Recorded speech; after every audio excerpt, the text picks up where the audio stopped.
people across Canada, we tried. We did our best. And for the people that boo us, geez, all of us guys are really disheartened and we're disillusioned and we're disappointed in some of the people. We cannot believe the bad press we've got, the booing we've gotten in our own buildings. I'm really disappointed. I am completely disappointed. I cannot believe it. Some of our guys are really, really down in the dumps. We know we're trying. What the hell? I mean, we're doing the best we can, and they got a good team. And let's face facts. But it doesn't mean that we're not giving it our 150% because we certainly are.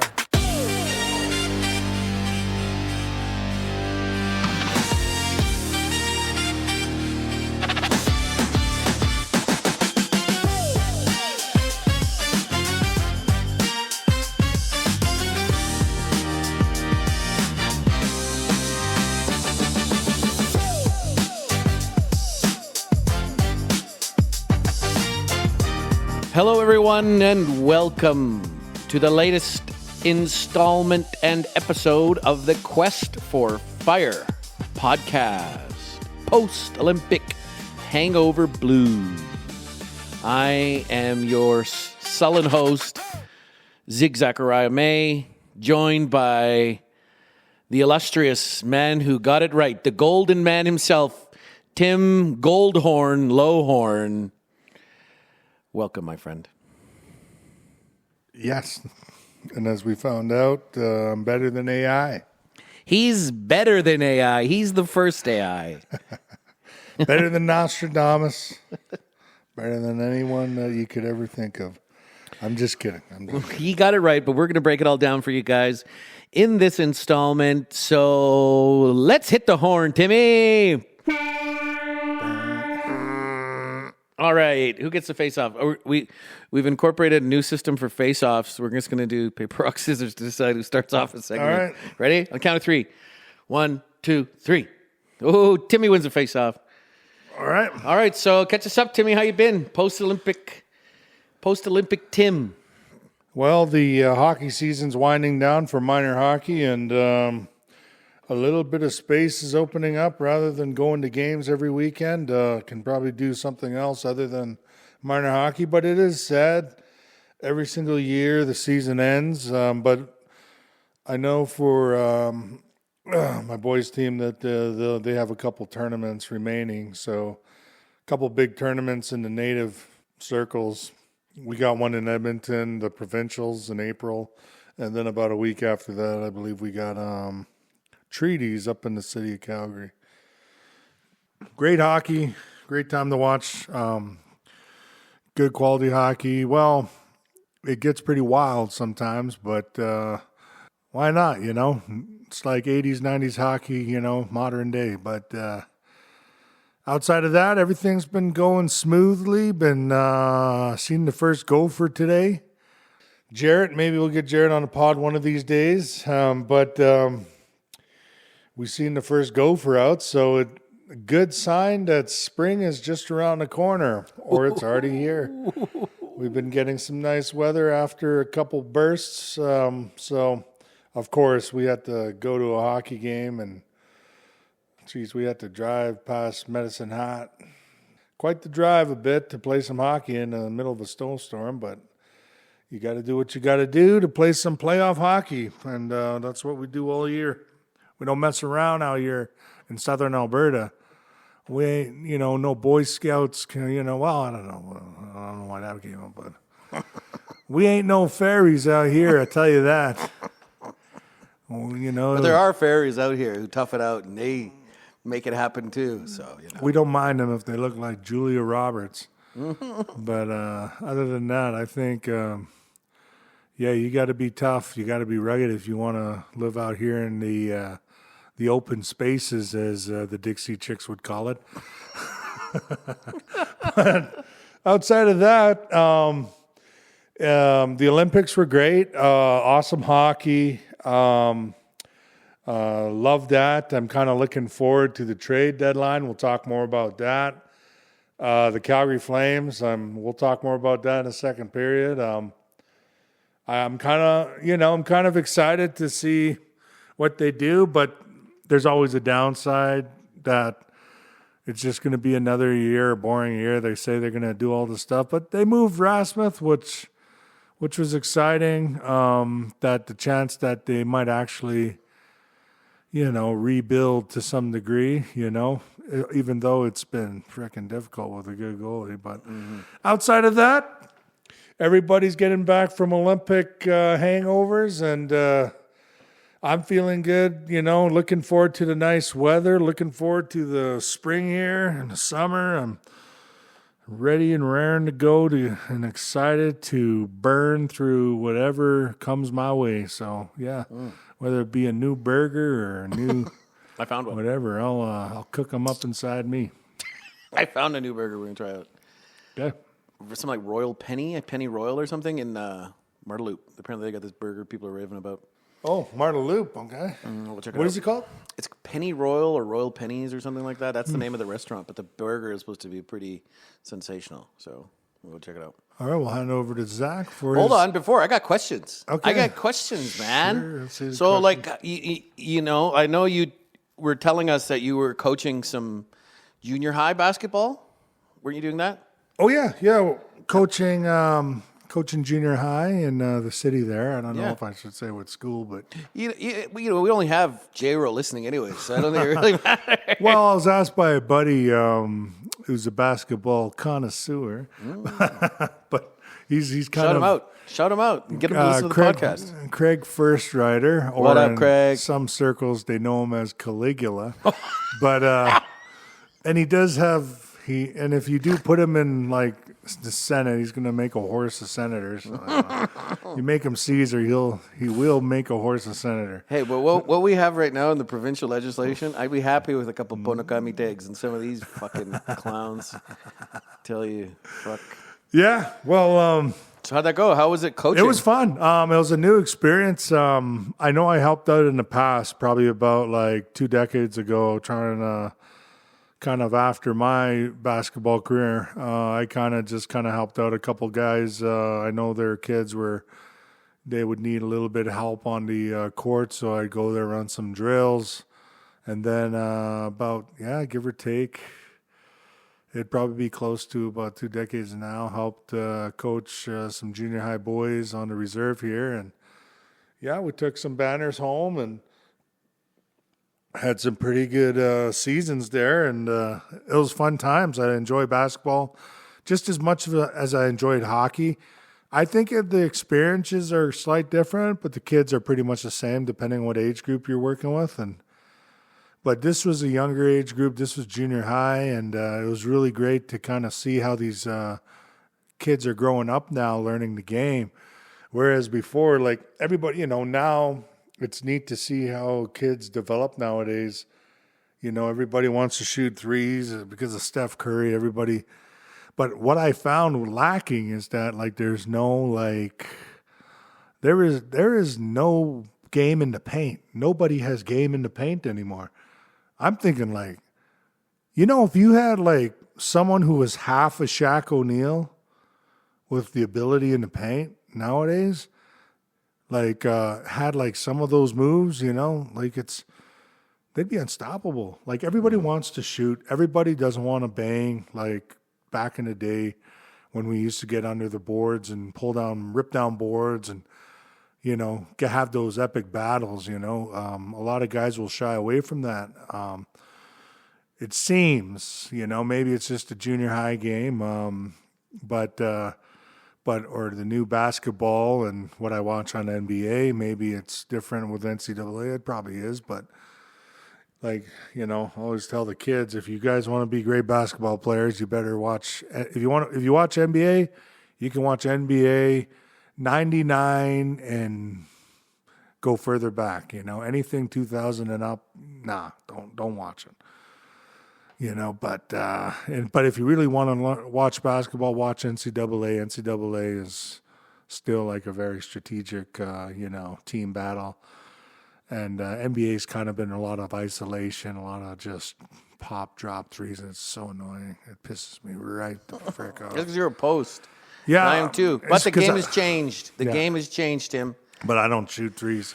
That's not my game. My game with 5 feet to the rim. That's it. with my bad eyesight, and all Ben that. Wallace over here. I just, literally just battle. Ben Wallace is one of my favorite centers, man. Ben Wallace was How do you not like Ben Wallace? He's a freak. He's like 6'9". He can bang. Hang with centers. He hang with. He was the Shaq. most He'd dominant hang center, with- yeah. He'd hang with like Tim Duncan. He'd hang with Hakeem. He'd hang with these like that great throwback era of all those. He was one of the few guys that gave Shaq a hard time. Well, yeah, because he had hop, he had length, and he is like he was a dog on a bone. He was kind of like a bigger Dennis Rodman, He just had such a level of tenacity that could really. That was a good team. And Shaq was, but mind you, Shaq was a little older. Yeah. He was like young Shaq, 90 Shaq, like Orlando Magic Shaq versus Ben Wallace. I think it's not even a contest. Like, Yeah. Orlando Shaq was a different animal. My favorite centers were kind of Arvydas Sabonis, David Robinson. Wicked goal. Tim scores a goal for arguably one of the greatest centers nobody ever talked about. Arvydas Sabonis. His son Domantas Sabonis plays nothing like his dad. I have him on my fantasy. Domantas? Domantas, yeah. Domantas is like, all he can do is kind of offensive rebound, and he can kind of facilitate as a high post he can facilitator. He's kind of like a poor Marcus Gasol. Yeah, but he can't shoot as good as his dad. No. His dad, even though he didn't go out of his way to shoot threes, he was a high percentage shooter. Big time. He was everything. And he had no legs when he came to the NBA. Well, because he was already burnt out from playing in like the European. He blew pro both leagues. his knees. He blew both his Achilles. But he was still relatively dominant. Yeah, because his skill set. And people said that if Arvydas Sabonis came over to the NBA when he was like 20 years old, game over. Like nobody. He would have been the most dominant center by far. It wouldn't even be close. Who at that time, because when did he come to the NBA for Portland? He came in About 93, No. He came later than that. 94, 95? No. He was later. He was like 95, 6, 7 or something. Mid 90s, I guess. Because he didn't really come on the scene until after Clyde and Michael had their Dukes. That's 93, yeah. Yeah, and then he only really came on the scene right before Shaq got to LA. And that was about 97, 98. No, that was like 2001, wasn't it? Was it? Yeah, it was in the early 2000s. Well, Shaq was Orlando. Shaq Yeah. went over around to 98, didn't he? Around Because that, they did a 97, couple 98, years, 99. and then they became absolutely. When Kobe had a couple seasons under his belt, he was unstoppable. Yeah. They were. But that's when Arvydas really started showing up. But he was already past his prime. But imagine pre-prime and prime Arvydas. Oh, my God. Well, even his last year, he single-handedly kept the Blazers in a 7-game series with a dominant Mavericks. Dominant. And he starred against the Shaq era. Like we're talking all on his way to his prime Shaq. Like sub 300-pound Shaq. Yeah, he was one of the few guys that could post up and do relatively okay against Shaq. Like He could Vladdy rebound. Divac was one guy, but at times he get kind of pushed around. Yeah, he wasn't But nearly as fierce. Arvydas was just a thick dude. He was He was 7'3". 7'3". He was over 300. Yeah, You he was a monster. You couldn't bully him. Yeah. And then when you let him operate in the high post, like the guy was a surgeon when it came to passing. He'd make passing, oh my passings. He'd make passing that point guards couldn't even make. No look passing. Yeah, he looked like Yeah. basically like he was basically Magic Johnson in a bigger frame without the transition offense. He was like Like he had this If- incredible if passing. Pistol Pete was 7'3" and couldn't run. That is basically, yeah. Yeah. Yeah, he had insane handles for a guy his size. But yeah, you'd see, I like those eras too. Like I like that era Yeah. of basketball. I know what you're saying. Kids, they should respect that old era of ball, but the game has changed. And I like it only because like it's forcing players to adapt, and now the bigs, you got to be a floor spacer, or you got to have shooters around you to space the floor for you to let you operate. And yeah, it seems like the old throwback center is a thing of the past. It's a Well, dinosaur. to me, it's but that's why a guy fundamentals. like Embiid looks so good out there and so dominant because he has true center size, and he has all the skills too, and he can even extend past the 3-point line.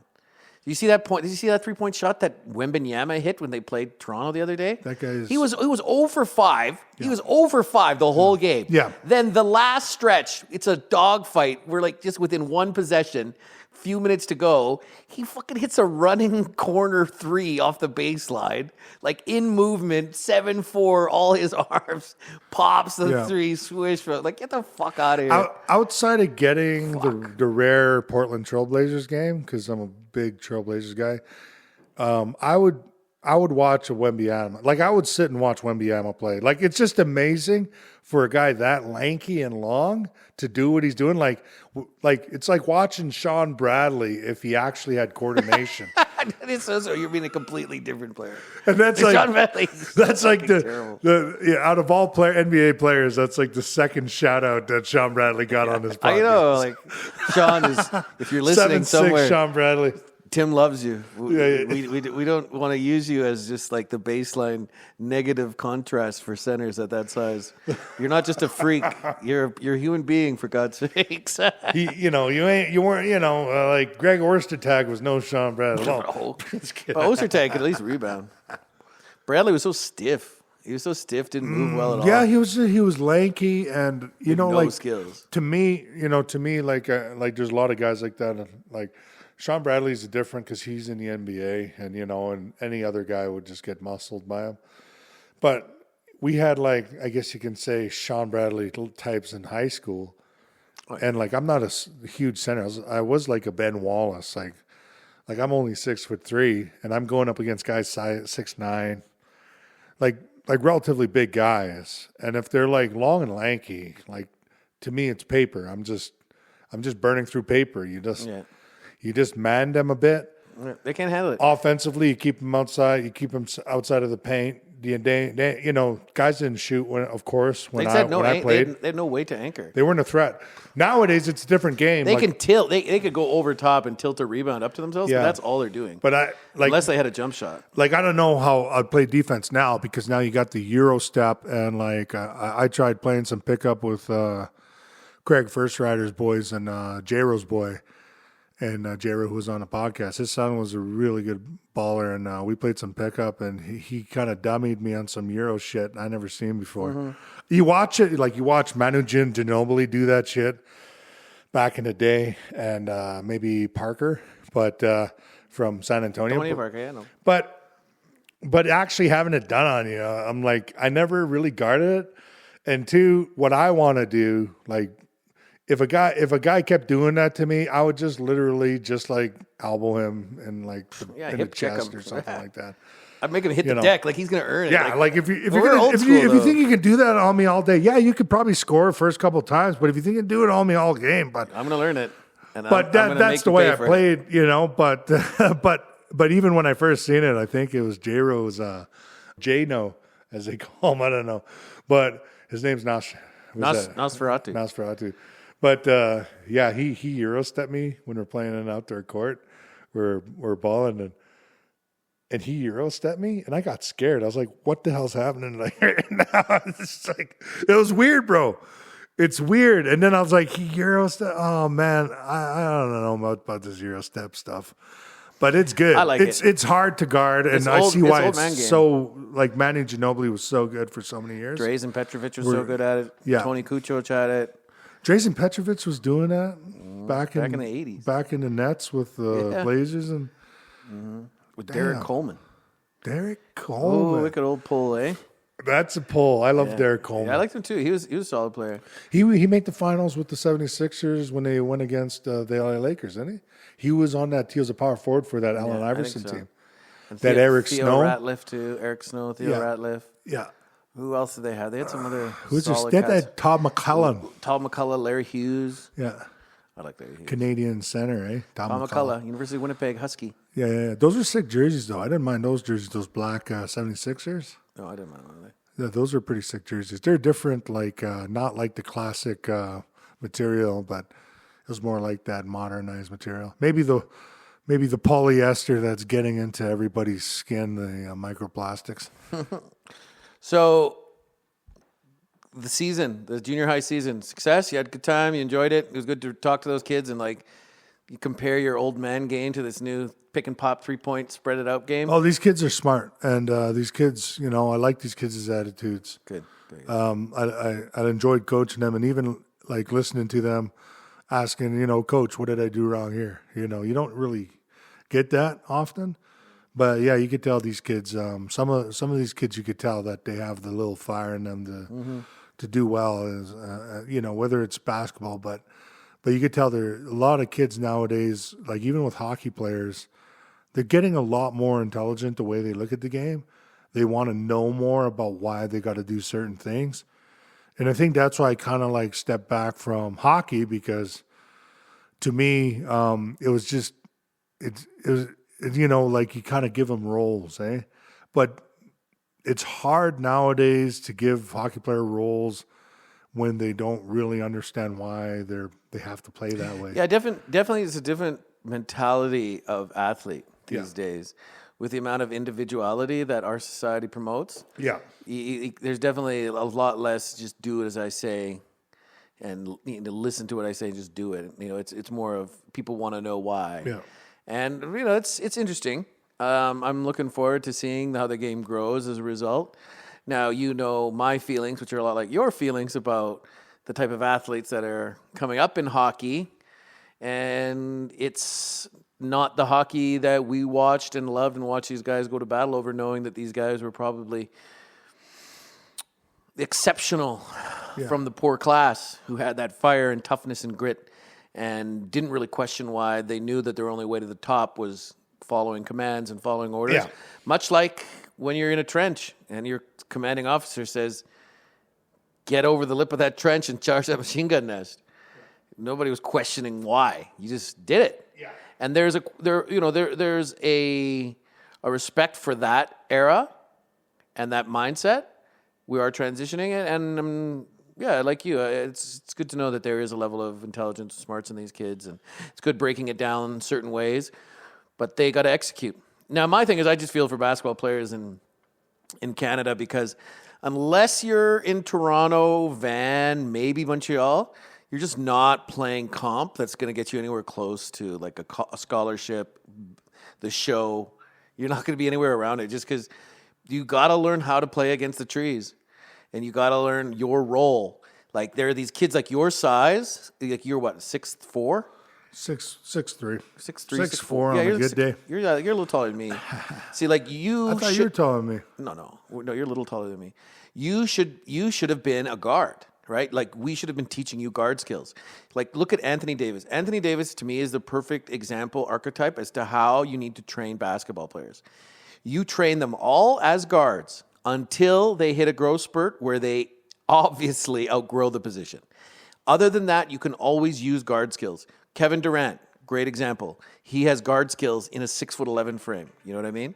It's tough that these kids, we don't do that. We stick the big kids as posts, and we used to do that. We used to do that, and it's all high skilled emphasis nowadays in hockey and in basketball. Yeah. So big guys, because of Dirk Nowitzki, big guys are allowed to shoot now. When I was playing, Dirk Nowitzki was just starting to become he was the player. He was a transcendental player. Yeah. Karl Malone had his game too. People forget Karl Malone's pick and pop game from the elbow.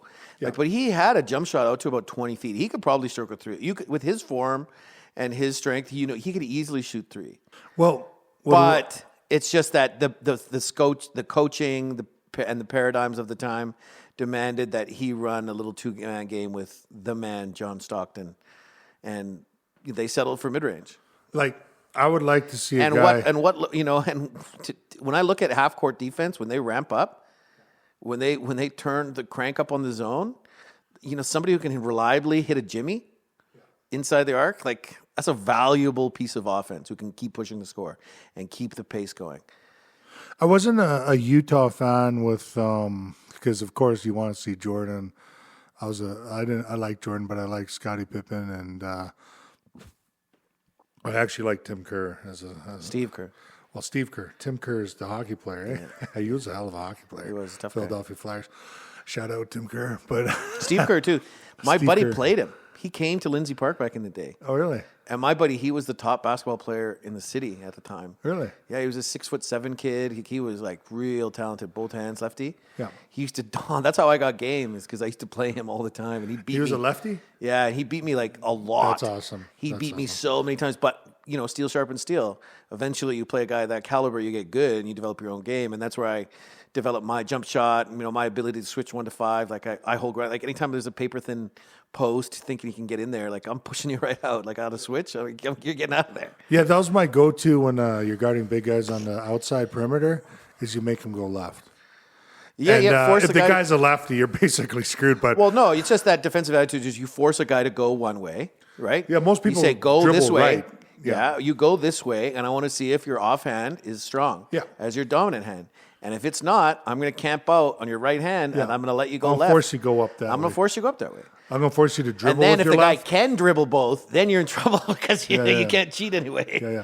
Then you're going to rely on actual depth, and then if he can pop, Yeah. then you're just kind of like stuck in an island. But You know what I miss about that offensively as a small center is taking it on a big guy and going right at him. Make him try to take the charge, but make him move enough so I go right at him and just let bygones be bygones. Yeah, that's the last only man standing. That's the only thing I miss about old basketball, because I remember like old basketball, you knew they had a shot blocker, a big. You knew you had guards who were thicker guards who were taking it to the hoop all the time. I remember the old NBA before like the Steph Curry days. It was take to the hoop all the time. American basketball was take it to the rim all the time with force, meet the trees, going up, put them into foul trouble, get to their backup bench, and then like get into the bonus. Like I like that form of basketball. It's far more physical. It's the kind of basketball I grew up playing too. But I don't know. I respect where it's at. Anyways, thanks for the update. With me. Man, I think you get a point for pulling out that basketball because, like, I actually kind of miss basketball when I used to be really into it. But I love talking ball, and I actually absolutely love coaching it. But good pull on that. That's a goal right there. Tally it up. That's a goal. You get an assist. We were able to go on that.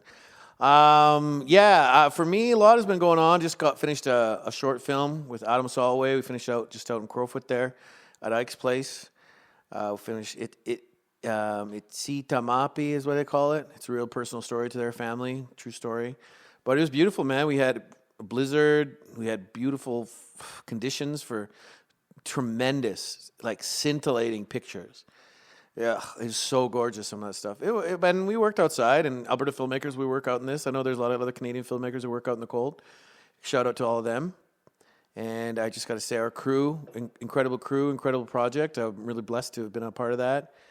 And then, after the Olympics, I didn't really have too much hangover. Like, it was tough to see us lose both gold medal games, but I worked with that Caroline Harvey and Layla Edwards on the American team, and they were just gems, and their moms were terrific. So that softened the blow of them beating the Canadian women's. So I didn't have too much of a hangover there. I was watching intently. My girl and I, we were watching intently, and it was, we were up 1-0 most of the game. Like they kept coming at us in waves, and in hockey, that if you're just going to defend, you're going to let the other team keep coming at you. The better, younger, faster, hungrier team, they're gonna crack the seal. Your girl and you. Yeah, I just had her on the phone, and we were just watching. Oh, yeah, I thought she was. No, she's not here yet. She's not here yet. So, but I had a little bit of a hangover blues. I was kind of mad about the format 3-on-3 for a gold medal. I think that's ridiculous, to tell you the truth. But we'll get into that later. Other than that, I've been pretty good. Just been hanging with family, a little bit here with friends here and there. Man, just enjoying the good life, enjoying the hectic weather, and finished an application for a grant for a TV show I'm going to pitch, or like a series I want to pitch. That's about hosting me as I go on these deep dives into hidden gems in the Calgary food scene. And so I just finished that, and then just getting ready for some more projects and some more things I got on the docket, and just keep going, man. So that's the end of the first period. Okay, let's hit the horn, period. Timmy. All right, who's this first period brought to us by? I would say first period. You know what? Shout out Arizona. Yeah, we got to give that guy credit. Arizona iced tea, man. Arizona, anything. The guy keeping the prices low, keeping the people filled with sugar. Cans the size that it's exactly when you think about I'm going to have some juice. That's the amount of juice you want. Yeah, but yeah, I like me some Arizona, specifically fruit punch. The peach is pretty good. I don't know about the other ones, but I'm strictly prefer the fruit punch. And like Arizona, I think the guy keeps the price down, and it says shake well. I don't think I ever shaked a can in my life, but yeah, if you're looking at Arizona, you're looking at a can that is 680 milliliters. You're looking at about It's a lot of sugar. 6 grams of sugar. 26, is that for the whole can? It says per 250 Yeah, milliliters. exactly. So you times that by By 3. So how much is that? A lot of sugar, man. It's crazy. It's definitely going to go over your intake if you're on ketosis diet. Or any type of diet. I think you want to stay below about 50 carbs if you're on a keto. 50. Yeah, but Ketosis, as little carbs as possible, but if you're bulking, hey, why not? Yeah. If you just had a good session at gym, crush one of these like a man, and just like do it like how Money Floyd Mayweather, does it after he gets a good session, just crushes a Coke, but Arizona iced tea. Thank you for keeping the price as it is. It's a nice treat every now and then.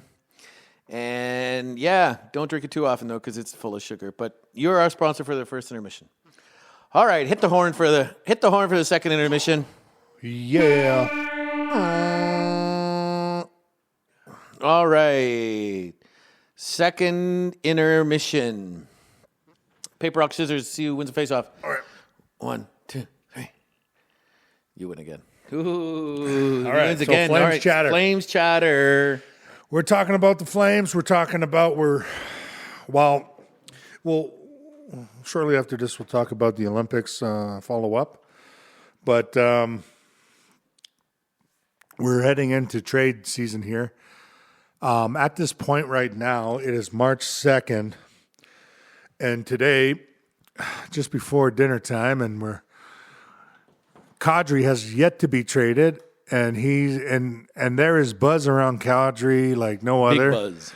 Yeah, big buzz. I think it cooled down, but still kind of there for Coleman. Uyghur, I'm not 100% sure because there's a couple other defensemen out there, but Uyghur, I love Uyghur. I just seen a stat that he was one of 3 defensemen that have over 100 block shots and 100 hits right now in the league.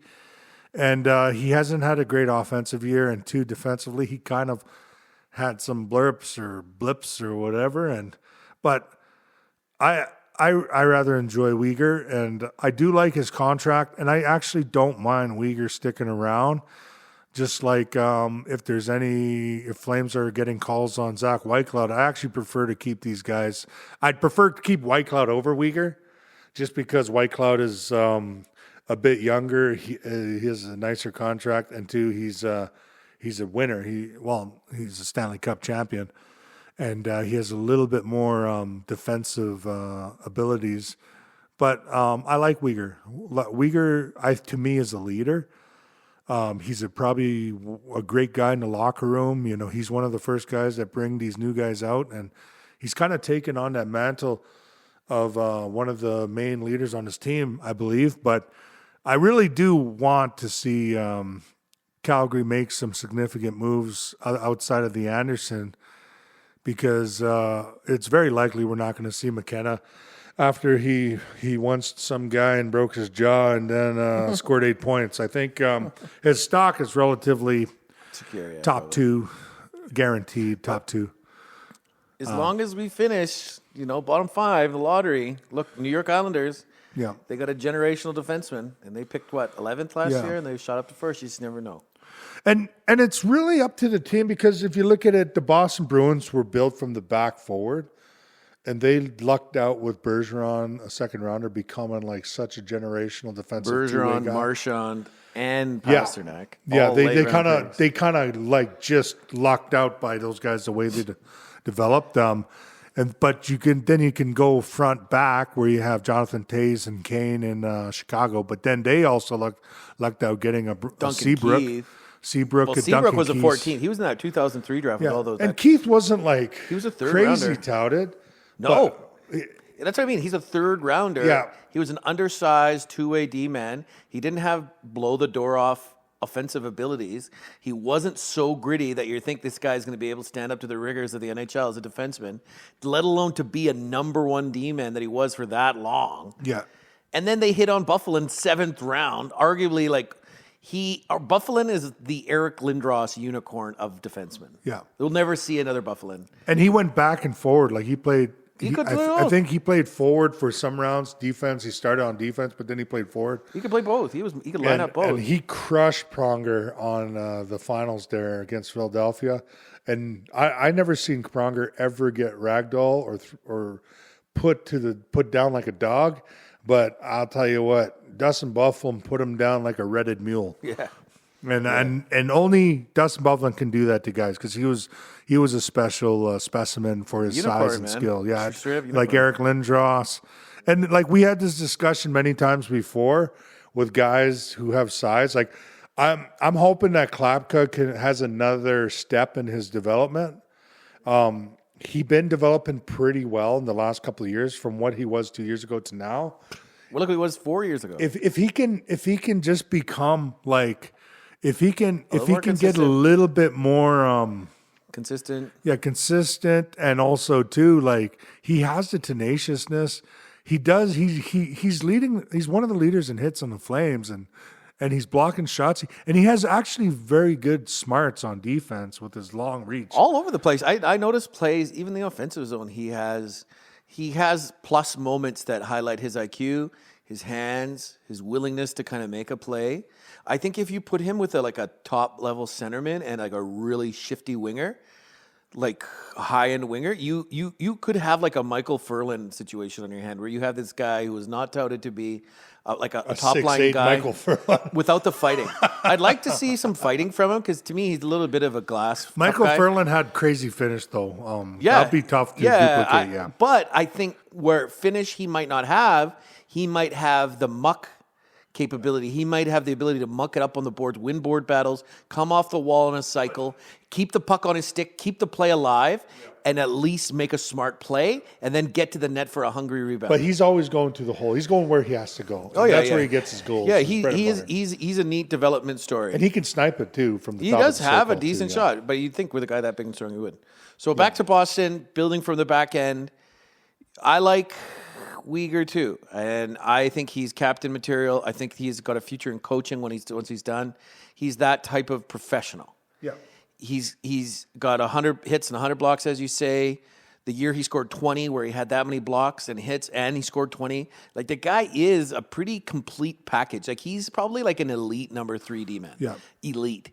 Like, with his production and what he can give you two-way play. He can fill in on power play, fill in on penalty kill. Maybe not top-end penalty kill, maybe not top-end power play, but he can fill and not look out of place. And that again- leadership, that's a nice piece to have. And apparently I was reading Calgary Puck today. San Jose really likes him. And San Jose has some pieces. If they'd give up Chernyshov, oh man, I would be real happy. I don't That's think that they left would. winger. He's in that San Jose. right-handed winger. He's that But he power- plays offside like those Russians like to play. I think he plays either wing. yeah. But he's right-handed, big, mean, snarly, wicked shot. He lit it up last year in Saginaw. He played with Zane Parekh. Yeah. But yeah, I like our I like potential to for the pull one trade of those deadline. centers from them. I like to, well, even Eklund. No, he's a winger. We're not getting them out. We're not getting any of the centers. We're not But, getting but Misa. either way, like when we go back to Maybe it, Musty. if like doubt it, Uyghur was kind of in conversations dabbling with the Team Canada team, I think they But- missed out on not having. I think he was a better look than Taves. I think better than So Parayko. we only have 20 minutes here. We don't even have 20 minutes. But I'll tell you one thing about with Uyghur, 7th last pick in the draft. He was a 7th rounder. He's small defenseman. No, he's not small. He's just average size. Like he's what, 6 foot? Or for what he 5'11", plays, 6. 5'11". He's like 6 foot with skates on. But what he plays is that kind of sets him apart. He wasn't meant to probably make the league, but he just willed it. He willed it by he's definitely how hard he plays, blocking and how hard shots. he trains, and how hard he like developed his IQ. Yeah, and taking shots. He's kind of like a Mark. He's like a different version of Mark Giordano in that Mark really had like top end point production because in junior he was a top offensive defenseman, but he had questionable defensive skills. And then we signed him. He looked okay in the A, and then Daryl didn't want to sign him. He went to the KHL and came back. Mark Giordano, Captain Giordano, one of the greatest undersized defensemen. Like he's probably like one of the best outcomes you'll ever get for an undrafted defenseman. I think Dan Boyle, who was another one that was a good one? Rafalski? Was Rafalski drafted?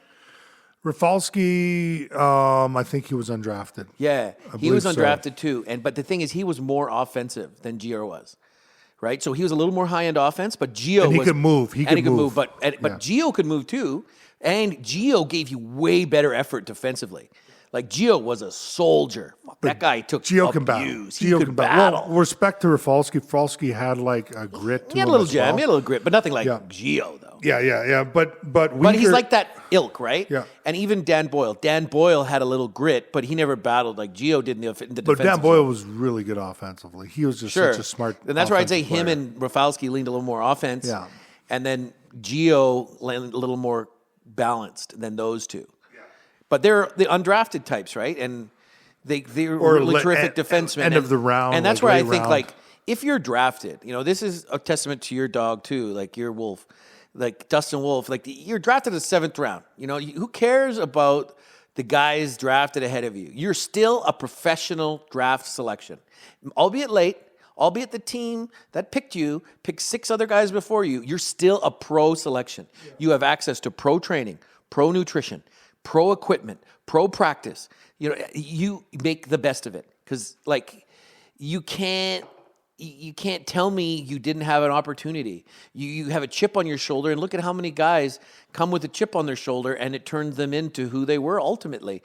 Sometimes people need that for their character arc, and like I look at Uyghur, and Uyghur, he really did turn himself into a player that not many people were expecting. I remember when we were playing in fantasy, all of a sudden this guy's getting all these blocks, and he's getting decent, like, periphery stats, and like, who is this guy? Uyghur. He was a nice free agent pickup for some of my teams.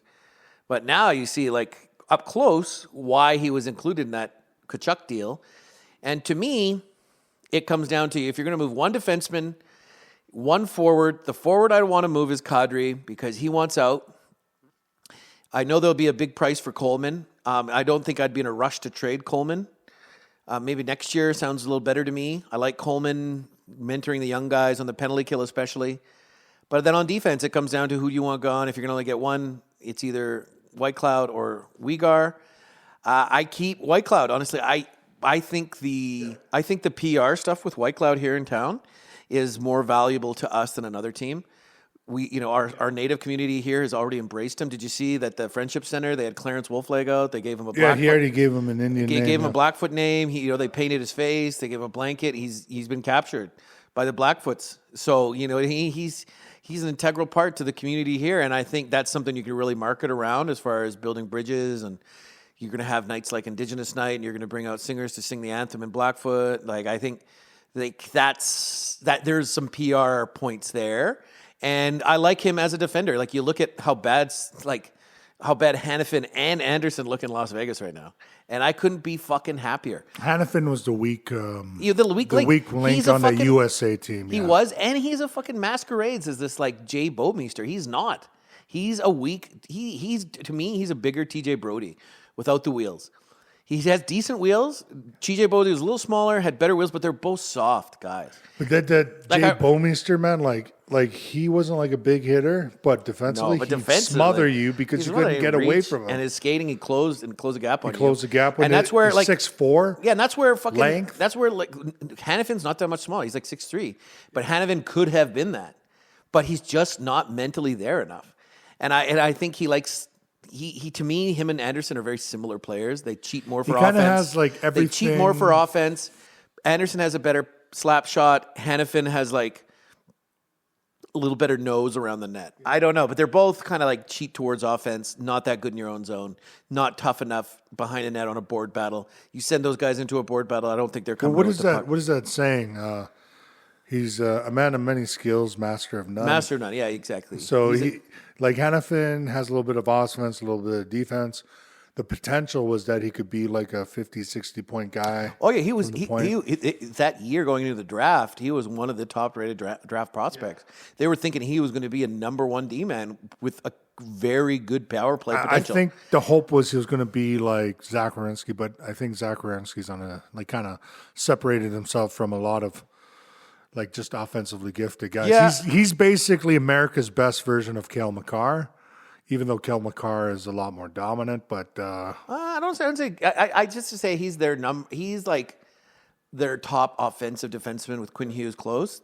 And they have 2 really nice. But Quinn Hughes is like defensemen. Kind of has that. Like it's like Werenski would be more of like a running back, where like a wide receiver kind of running back maybe. Whereas Quinn Hughes is like a quarterback. He's a 2-down back. He's not blocking. He's not in there on passing downs, and he's not blocking. Yeah, and he's not a good defender. But in the own zone, in transition, he's a very valuable player. And I give him credit. They've developed him well. They've stuck it out with him. He's had some questionable character decisions over his years with his social media and stuff he said. Not my type of guy, but he's the type of guy who goes meats and happy to eat McDonald's with Donald Trump. But I would say, like, when Americans, Quinn Hughes is like the quintessential quarterback style defenseman. Yeah. And then you go into Kel McCarr, he's more of like the Michael Vicks, where he runs the play a lot. Maybe I like the running back analogy. Minus 2 different dog battles and what do you call it? Like what would Werenski be as a running back? Werenski would be like a really good 2-down back, like who didn't block much. Like football is not my forte, so I'm kind of swimming in deep waters here. So many backs over the years were really good. Big backs. Never really made it, but had some good seasons. Big backs. Big long backs. Oh. No, we're in the land of big backs. Yeah. So I like our trade deadline, the way it's shaping up. I think it's a buyer's market. Yeah. There's just a lot of people selling, a lot of people that are trying to tank and get a high draft pick. Of course, St. Louis steals that spot from us last year, turns it on to steal that spot in the playoffs last year. And then this year, now they're bottoming out, playing way worse than we are. And they're trying to get to the top of the draft. They're trying to burn every single player on their team. It sucks, man. They're getting rid of Thomas, which is a mistake. They're looking at trading Bennington, which is okay. They're going scorched earth. They're trying to get rid of Cairo. They're trying to get rid of everyone who's top 6. Justin Falk. They're trying to get rid of. Edmonton's sniffing around there. So I don't know. I think if we can get rid of 2 of those 4, if we can get rid of 3 of those 4, Coleman, Kadri, Uyghur, Whitecloud, the only one I'd want to keep is Whitecloud. Well, here's the tough thing between Uyghur and Kadri. Calgary has the tough thing Conroy has to do is make a decision because I think we only have 1 retainment slot left this year. So it'd probably be for Kadri because Kadri is the larger contract, and teams. They're going to be taking on years if they take him, but if Calgary can relieve that, he'd be the number 1 for retainment. Uyghur, if they get a better deal, like I know Boston's sniffing around. Apparently, they're sniffing around on Rasmus Anderson, and honestly, Uyghur's a consummate pro. I think wherever, like if he gets traded or if he stays in Calgary, I think he'll be fine. Sure, I think he'll report. And he'll be a good soldier. But the guy, to me, is valuable to a contender or a team on the upswing. And I think a trade with San Jose, if we can get some of those riches that they have in there that they've been accumulating while rebuilding, that's the team I'm targeting a trade to, whether it's Coleman. Honestly, I think a Uyghur-Coleman trade to them would really boost their chances. And they have a lot of riches. If we could get a Chernyshov, a Musty, we could get... Musty would be a nice... And then a pick, like a first, maybe even Musty's a big guy. Yeah, he's 6'4", 6'5", big and hands. he has skills. He has hands. Really nice hands. Yeah, so he's just American. He's got some compete level issues, but you give him a big role, maybe he looks good. But do you want those guys? Chernyshov, Calgary needs those guys. We need Who guys gives with a shit if they don't have skill. compete level? We need guys who can finish. Size and skill. We need size and skill. We need guys who can finish. Can finish around the net. We don't like Coronado is a guy I had high hopes for. Coronado sometimes seems clueless around the offensive zone sometimes, and it's frustrating because he has such an amazing shot. I don't know if it's him or the system. He needs to play with someone Is it him or the system? It probably is the system, but he needs to play with somebody that helps him score. He can't take it on his own. He's not a driver, He's but not a he's driver, a nice no. complementary piece. To me, he's an ideal second power play, second line winger who can finish. But if we can't find a guy who can get him the puck in his spots, like a point guard center who can get him the puck in his spots, I don't know if he's going to ever flourish. But now The hope is he's still a Perret young can guy. be that He's still a young quarterback guy. type guy. Yeah, it's true. He's still a young guy. I have hope for Coronado, but he looks like he's regressed a bit. And you see some, like, the chances he's been missing for a guy with the best shot on the team. I think Klapka surpassed him. I'm not seeing it enough. Honestly, I'd rather give Klapka more top power play 1 just because until I see Coronado demanding the puck, beaver tailing the loudest in the arena, saying, I want this puck for a one-timer shot inside the dot on the left circle. If he's not demanding that, then I don't want him. He's not big enough to be scooping up rebounds. He's not good enough to take a backdoor pass on an empty net. Did you see that pass he had last night? He fumbled.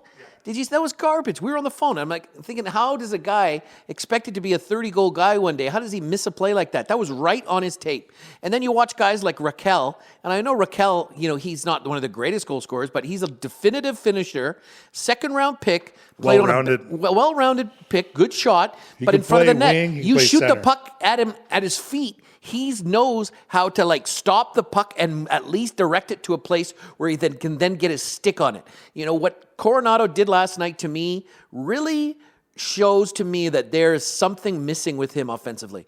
Is it his handling? Is it his confidence? What is it? I'm not seeing one-timers what from it him. is. I'm not seeing snapshots from him.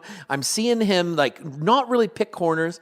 I don't know what you get with this guy. He's not going 5-hole. You know what Mike Bossy used to say? Mike Bossy used to say, the reason I go 5-hole is because that fucks with the goalie's head. Because if you shoot a corner, the goalie's like, he picked his spot. But if you fucking snipe 5-hole, you twist something in their confidence. You say, maybe there's a hole that this guy sees that I can't close. And that might make the hole a little bigger next time you go at him. Well, Zach, But I don't know. He's not Mike Bossy. I know that. Okay? He's not going to be. I know that. he's not the greatest scorer the game has ever had. No, he's not. Mike Bossy. He's not. Purest goal scorer ever. There's no guy who just bust into the league, score 60, 70 goals, and then peace out, in 10 years. He scored 50 goals, and he scored 600 goals in his career. And Mike Bossy did that in 10 years. How many did he score? I think he scored almost 600. I think he had 550. No, I'm pretty sure he scored 600. Okay, our first fact check of the night. All right, for a fact check. Go, you Zach's got it. going. I got it. Yeah, you could check your I'll check mine. I'm just going on. I'm just going to pull up the stats here. All-time goal scoring leaders. All-time goal-scoring leaders. Montreal's finest. Was he from Montreal? He's from Quebec, wasn't he? Yeah, he was born and raised. Yeah, he was born and raised in Quebec, Montreal. Yeah. Back when they produced actual players. Jokes. Yeah. We still- he was. Zach got this one. He was close. Ooh, he was But in close. 752 games, he scored 573 goals. Yeah, so he didn't get 600. So I That's didn't really, Mario I didn't Lem- lay, that's I didn't lay, Mario Lemieux I didn't lay numbers. you out, but you definitely That's you got the, Mario you got the Lemieux better numbers. end of this one. So I got the hit. So no, because I knew that he quit playing near his prime. He could have played at least a bunch more seasons and Yeah, pushed his goal back scoring total injuries, apparently. pretty high.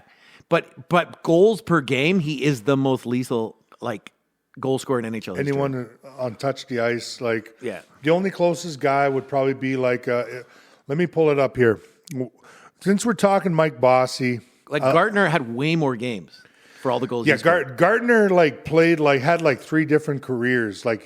He had a career in the 80s and 2 careers in the 90s. And Iginla had a Yeah. big career too. He was a pinnacle of fitness, so he played a lot, So- and that's why his goals per game This was is- not nearly as good as Bossy. With all these fancy stats they got now, but this is some of my favorite stats: goals per game.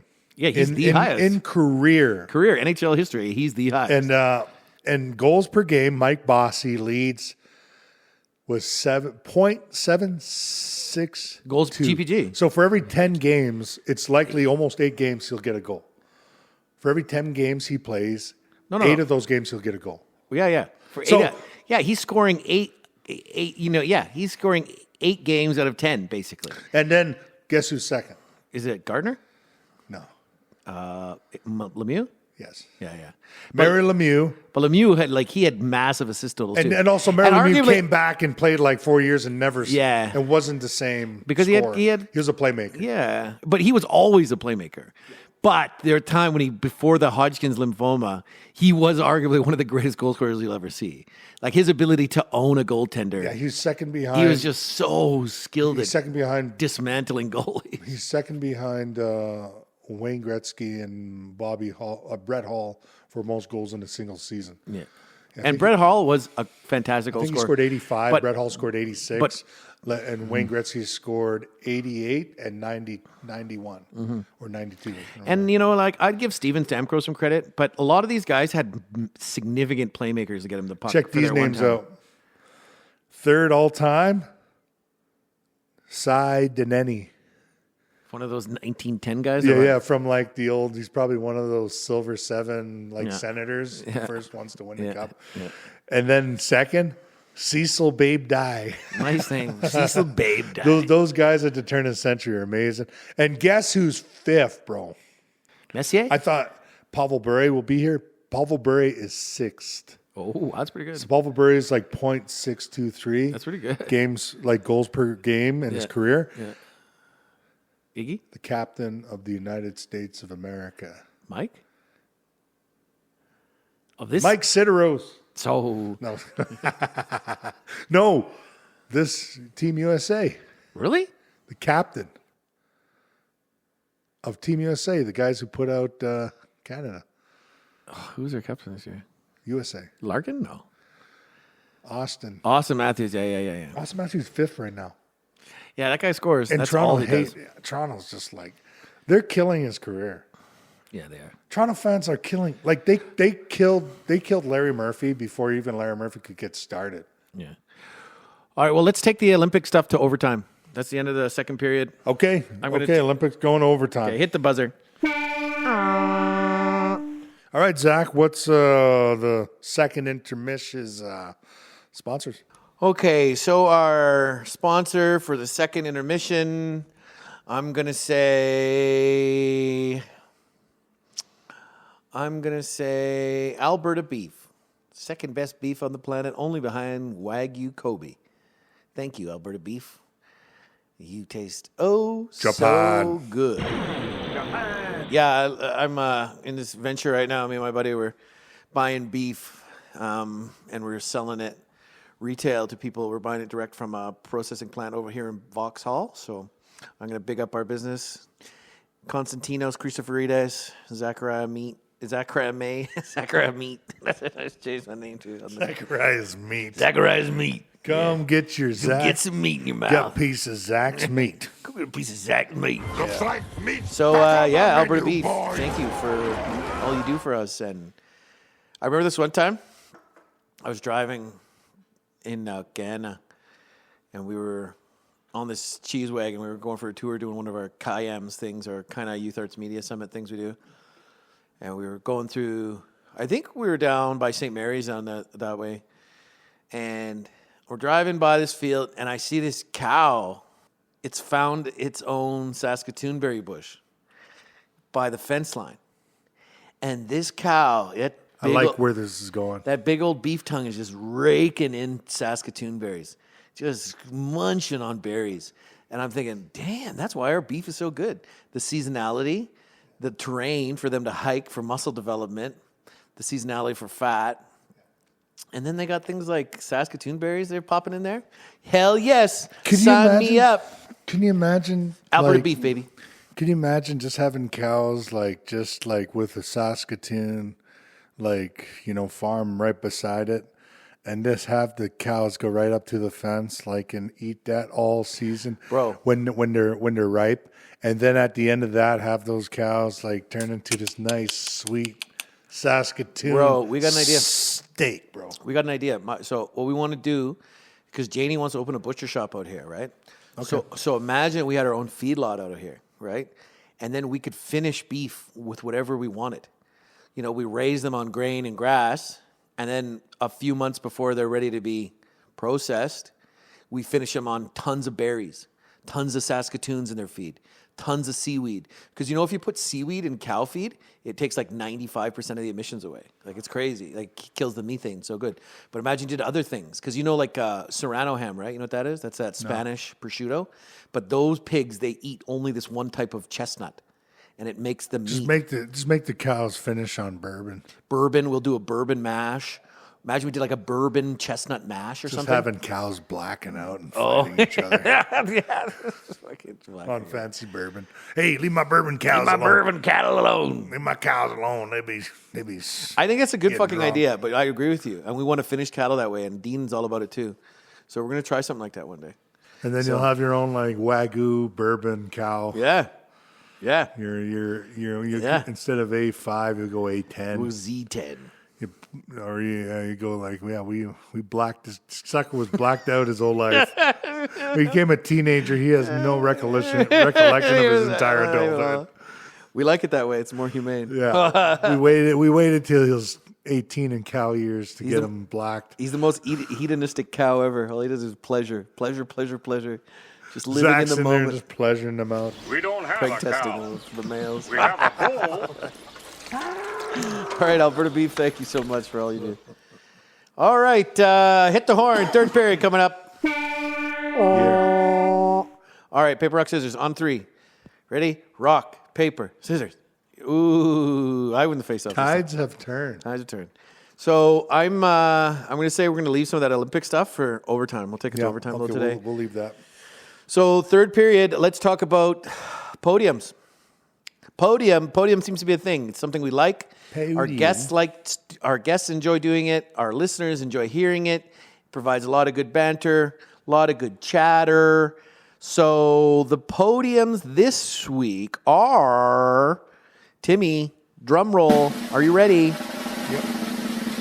Your top 3 animations. It has to be hand-drawn cartoon style animation, but just top 3 all-time movie. series, movie, short, Okay.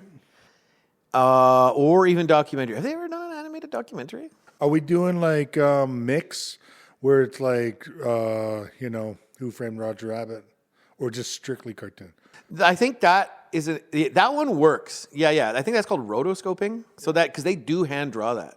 So that But plays. that's a hybrid, so It's a hybrid, it we tracks. should have that in a different category. Because there's not enough of them to be their own category, though. Yeah, there's not enough of them. So I think they play into this. As long as there's hand drawn or animated cells. So like Space Jam could be one. Space Jam could be one. The original Lord of the Rings could be one. Okay. Heavy Metal could be one. Yeah. That Frank Frazetta and that other stuff that he did. That Cheap Trick song on that album, Heavy Metal. Oh man. So, and then Who Framed Roger Rabbit? All tracks. Okay. So Fair top enough. 3. Fair enough. I get to pose to you. What are your top 3? And if you feel like an honorable mention, Olympian brothers and sisters. I haven't even thought about it since we discussed it, but I'm going to. Well, that's the best way to go. I'm going to pull these things out. Just go free flow. Free flow. Okay, animation. I'll have to go with my bronze. Beauty and the Beast. Really? The Disney Beauty and the Beast? Yeah, bronze. Was that 92? Yeah, I think so. For who could ever learn But to love a beast? Hit me why. Tell me why. Who was it? What character was it? Was it the candle? Was it the Beast? you know what? It was like watching it in theaters. Chip the cup? When I was younger, when you're watching it in theaters, there was like a darkness to it. Like old Disney cartoons when you're looking at like maybe 90s kind of before, there's like a darkness to it. Like they had like, I don't know. I don't want to say Disney and darkness because now we're finding out and I know, all the watching weird- those things when you're older, you kind of like, okay, no, it's a lot darker than what we And they even apparently they had one film that was like a dark comedy that dealt with death and loss and transition. I saw it the other day. Don't remember the name, but yeah, they had one film that they tried to release under the Disney brand that was purely dark and like in the sense of its themes Yeah. of death and loss and stuff. So Beauty and the Beast, just because it's you know, like it's a classic story of like, you know, guy turns into beast, you know, finds, you know, has his time, he gives up. The dynamics are really well. Like Gaston's like the perfect enemy, like the, you know, the ego, like kind of like town, you know, like kind of like proud, you know, what do you call him? Like Head honcho. Yeah, head honcho kind of ego. He's the macho man. He's kind of like his dad's like the mayor or alpha something dog. like that. Yeah. He's not. I think he was a hunter. I don't know if his dad was a mayor, but he was a hunter. but it's like that attitude that I ruled this town, and you know, like I'm the biggest. I'm the strongest. I'm the most handsome. yeah, you always get those guys in small towns where they cutest just girls can think end they're up with like me. the number one guy. You know, there's no one like them in that town because it's like a small town or whatever. And we're living in southern Alberta, rural southern Alberta, so it's really relatable. Every town has one of those kids that just grow up like just ego, and then all of a sudden they become like the town drunk or something. I don't know, but Not always, but you know who you are. If you're out there listening, you know who you are. You know, you become an asshole. And, you know who you are. you know, and then you realize when you move to the big city, you're just a freaking cog on a wheel, you know. But Beauty and the Beast, That's your bronze. Wow. Okay. it's a, you know, I'm a soft-hearted guy, and as I found out this morning, you know, like our gender is the romantic gender, you know. I don't want to explain that, but I'll tell you what, yeah. You like Beauty and the Beast? Okay, man. I was a Disney kid too. I was raised Disney. That was the only stuff my mom would censor and let me watch. I wanted to watch Akira, but she wouldn't let me watch that. Akira. It's okay. So you love Beauty and the Beast. I have critiqued Beauty and the Beast lately. There's like critique about that storyline. It's a very short. Actually, it's a very short. Yeah, it's one of the shorter stories. But the only thing I don't like about it is like it tries to say that if you're physically, aesthetically grotesque, like the Beast was, and Disney's trying to say he's still lovable, but the subtext is he was a fucking prince. He was fucking wealthy as shit. If you're ugly and wealthy as shit, you can land a hot chick. He was an asshole, but he had to humble himself. He did, but the point is that they make it seem like he was just this like outcast, like Quasimodo. Quasimodo never ended up with Esmeralda in real life. It's just that usually in biology, if you have something horrendously wrong Now with you're you, ruining it for me, Zach, because I'm thinking I'm thinking this guy is just like, yeah, he's a beast, but like he's a beast with a Ferrari. yeah, he's a beast with a Ferrari. Which is so true. The guy's just, It is. He's a super He was an wealthy dude. asshole, but now he's just a lonely asshole with a bunch of money, and he just has all these these servants who became friggin' cutlery. You know, Yeah. just talk to him. That's all they are to him, objects, because he's fucking nobility and he thinks people are less than him. Yeah, and he just hangs out. What is it, the West Wing or whatever? Yeah. But yeah, he's just like this asshole, and he had to humble himself. But now he's just like mad at the world because what he had to, this curse he had to endure. But he's like rich as hell, and, you know. Yeah, like insanely Yeah, rich. and he still relatively looks really good as a beast, you know. Yeah, Like, indeed. He's not like if he fat, actually came to town and acne. actually bought bread and just got to know the townspeople, he would have been the coolest guy Yeah, there. probably for sure. Yeah, and then spread the wealth a bit. You know, it would have and been fun. of course the ladies, with the I've with seen the fetishes would have probably I been see what some lining up. ladies moose out there, and if he's got a little money, it helps a lot. I'll tell you that. So he wouldn't be left in the cold, And not like, with that much money. The women love him because he's like these like these Brooding types. like these what do you call them like stuffies. He's Like these like toy stuffy animals, Yeah. He's like a human toy stuffy animal. Like which woman would not want that? So it's obvious that when she's seen him, she's like, this is so cool. This is like a dude, but he's like an animal. That is like now it's all making sense. And then she's really like, oh, I'm in his castle, and he's this rich fucking prince. Yeah, I'm no gold I'm willing digger. to overlook some things. Now that I think about it, like shit, I gold dig. Whatever. It could be a freaking turtle, I would, honestly. That much money? Fuck. That's Gold digging to live in a castle. Yeah. Oh my goodness. Well, it's still bronze. Hey, I'm not trying to doubt it. That's your feelings. happen. You got to go with the feelings. You like that. Yeah. Hey, there's a Disney on my top 3 too. There's one Disney one too. One Disney, eh? Yeah, I had to really be difficult with myself to pick because there's 2, but I'm only gonna pick one. So, all right, who's what else you got on your podium? This is really tough. I'll put It is tough. It's like video games, basically, because there's so many good ones. Raccoon Adventures. There you go. The raccoons? The raccoons. Oh, you can run with us. I see magic in your eyes. Run with us. We are free. Just come with us. I see passion in your eyes. Yeah, That song is a wicked song, and and it was like a really ahead of its time cartoon. Yeah. You know, it was teaching kids to love nature and hold toxic industry and capitalism accountable. And nobody loved Cyril Sneer. Not even his own son loved Cyril. Well, what was Cyril Sneer's son's name? Do you remember? Those like That's his a name. mouthful. You know, they just Cyril Sneer's son's name. Let's see.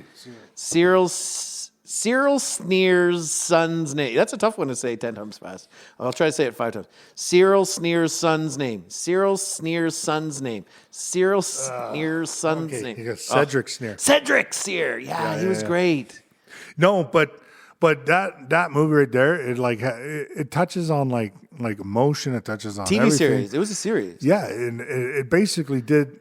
It had like the dynamics too. It was like, you know, even like with Cedric, his friends were the raccoons. The raccoons. He loved.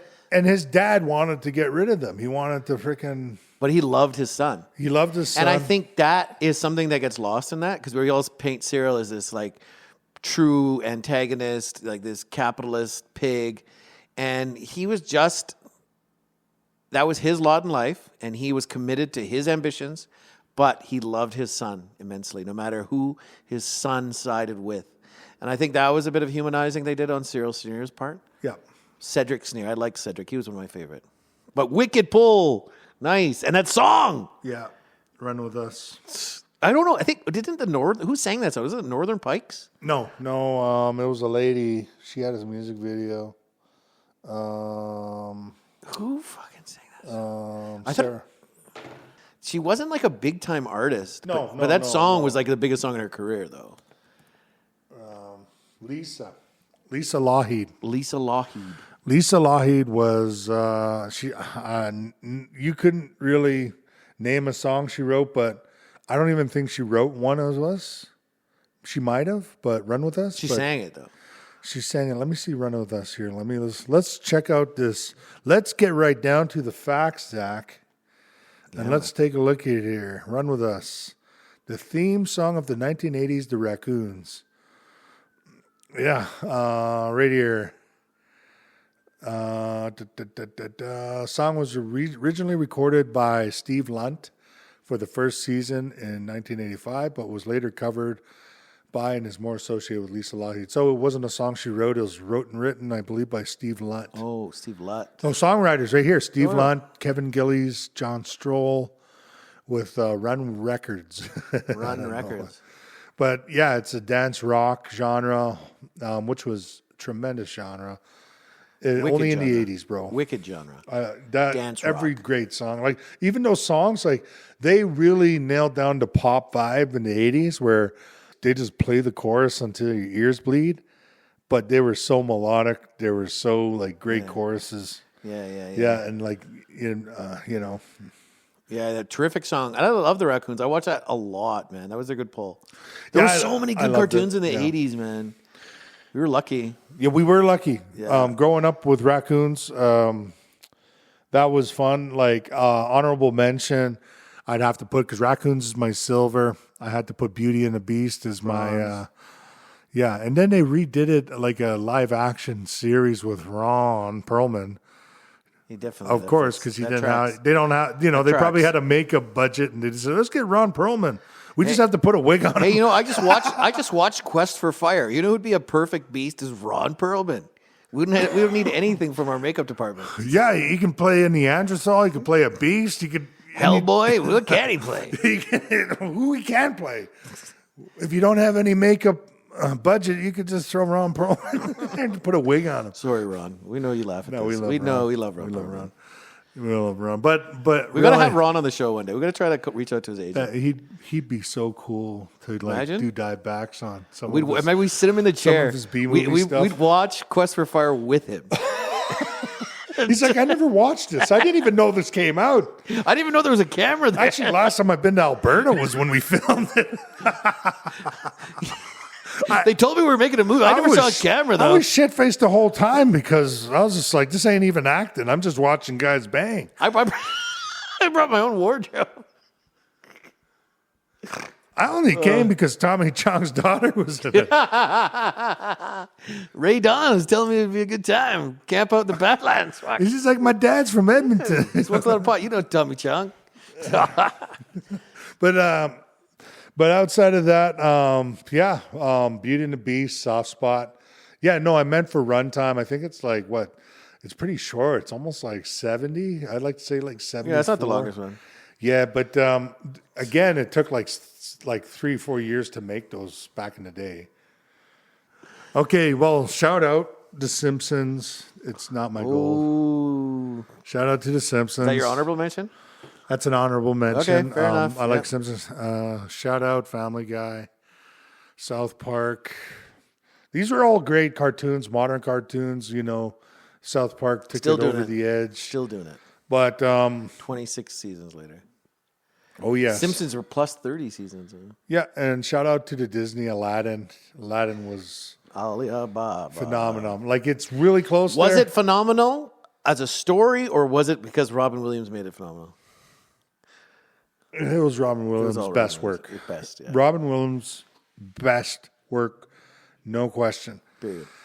So it would have been my bronze, but I just have a soft spot for Gaston and the boys. Gold. Of course, I already mentioned it, but Who Framed Roger Rabbit? Nice. What? I love that. I love that as a child. Man, I watched that on VHS over and over again, and I showed it to my kids. My mom like shut it off. She didn't want she wanted her grandkids watching it. It's like, why are you letting your kids watch this? And it's only the first scene with the baby. Hey, Toots, baby, hey, Toots. Excuse me, Toots. It's like, why are you letting your kids watch this? I'm like, because you let me watch it when I was a kid. This is what I watched when I was a kid. It was my favorite cartoon. That's a good one. And she wouldn't let my kids watch it because we were on a trip and we had like a portable Blu-ray and for the kids. But watching it as an adult, like, bro, like it's even better as an adult. Well, it's an adult cartoon. Like you're watching it as an adult and you're getting all the nuances. When you're a kid, it's like you're watching it for the cartoons. You're just watching for the cartoons. But people and cartoons shout out cohabitating a screen and a world, and you thought that was so cool. That's what brought in the kids. But as an adult, you stayed for the nuance and shout out and the technique. I have to argue, the guy who pioneered that style of rotoscoping, he's a Canadian. He was insanely talented. Legendary. I forget his name, but he was he's like a really Canadian plain name. But it's like he was just the top of his field of animation. And that there are still animators today who revere that as like the holy grail of animation. Yeah, I love Who Framed Roger Rabbit. Like, what a fantastic story, performances by 1988. Who was in it? Christopher Lloyd was in that. No, I was going to make a shout out. Like Christopher Lloyd was in that. Christopher Lloyd, he was the greatest antagonist. Christopher Lloyd, enemy. Like he was awesome in Back to the Future. Yeah, like everybody liked Taxi. Christopher Lloyd. He was great in One Flew Over the Cuckoo's Nest. Did you ever watch that? Yeah, of course I did. Yeah, well, he was great in there. Christopher Lloyd is Taxi. Do you remember Taxi? Yeah. He was in that. One of my favorite actors of all time. Like, me too. And the dude does not get the respect he deserves. But as a villain, he is diabolical as a freaking villain. And especially as a toon, he was even more diabolical. I don't even think as kids, we should be allowed to watch that. He was so I had nightmares of Christopher Lloyd when he was flattened. Those eyes? When he got up and he started walking around I had nightmares of that. And then he refilled himself with the air hose. Yeah. Popped himself back up. Yeah, and then his eyes are popping. Like swords and stuff, spear tips. Fuck, that was so scary.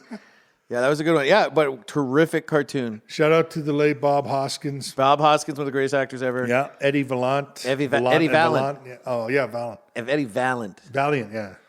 Yeah. Eddie Vallant. I love that scene. Remember when he couldn't pay the fare on the trolley? Yeah. And so he just hopped on the back with the kids. And those kids are like skipping a ride just like he hitched a ride. I love that part, man. So good. Man, that was so seamless. 1988. You know what? Go back and watch it again. The part where they drop the fridge on Roger's head, the detail, even in that shot, the stuff like that comes off his head, like it was incredible. Like that guy didn't leave anything to criticism. That you could have criticized, how would a fridge have looked, or what would have moved in the air and displaced? Something dropped in his head, like the birds, and how he pulled the one bird down. Like it was incredible. Like this attention to detail for animation. Way better than CGI. Yeah, way better. Way better than like this. This was like, I think this. There should have been so much more movies like this. Like I know they did Space Jam, which was another great hit. Like Looney Tunes is that is an honorable mention because I grew up watching Looney Tunes. Same. Like, but I just picked Beauty and the Beast because just, when I remember watching it, I picked Raccoons because that's like all I watched growing up. Yeah. And then this movie basically transformed my whole view of watching film, but it also like had such a huge influence on like there's such a, I guess you can say there is a level that you can reach with making a great film.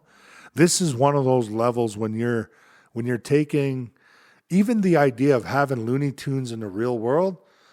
That was so fascinating that, of course, they tried to do it later on and try to make. Well, the Space Jam did it okay, it was pretty good, but this is the one that sets the bar, man. And I think it was so high it could never be reached again.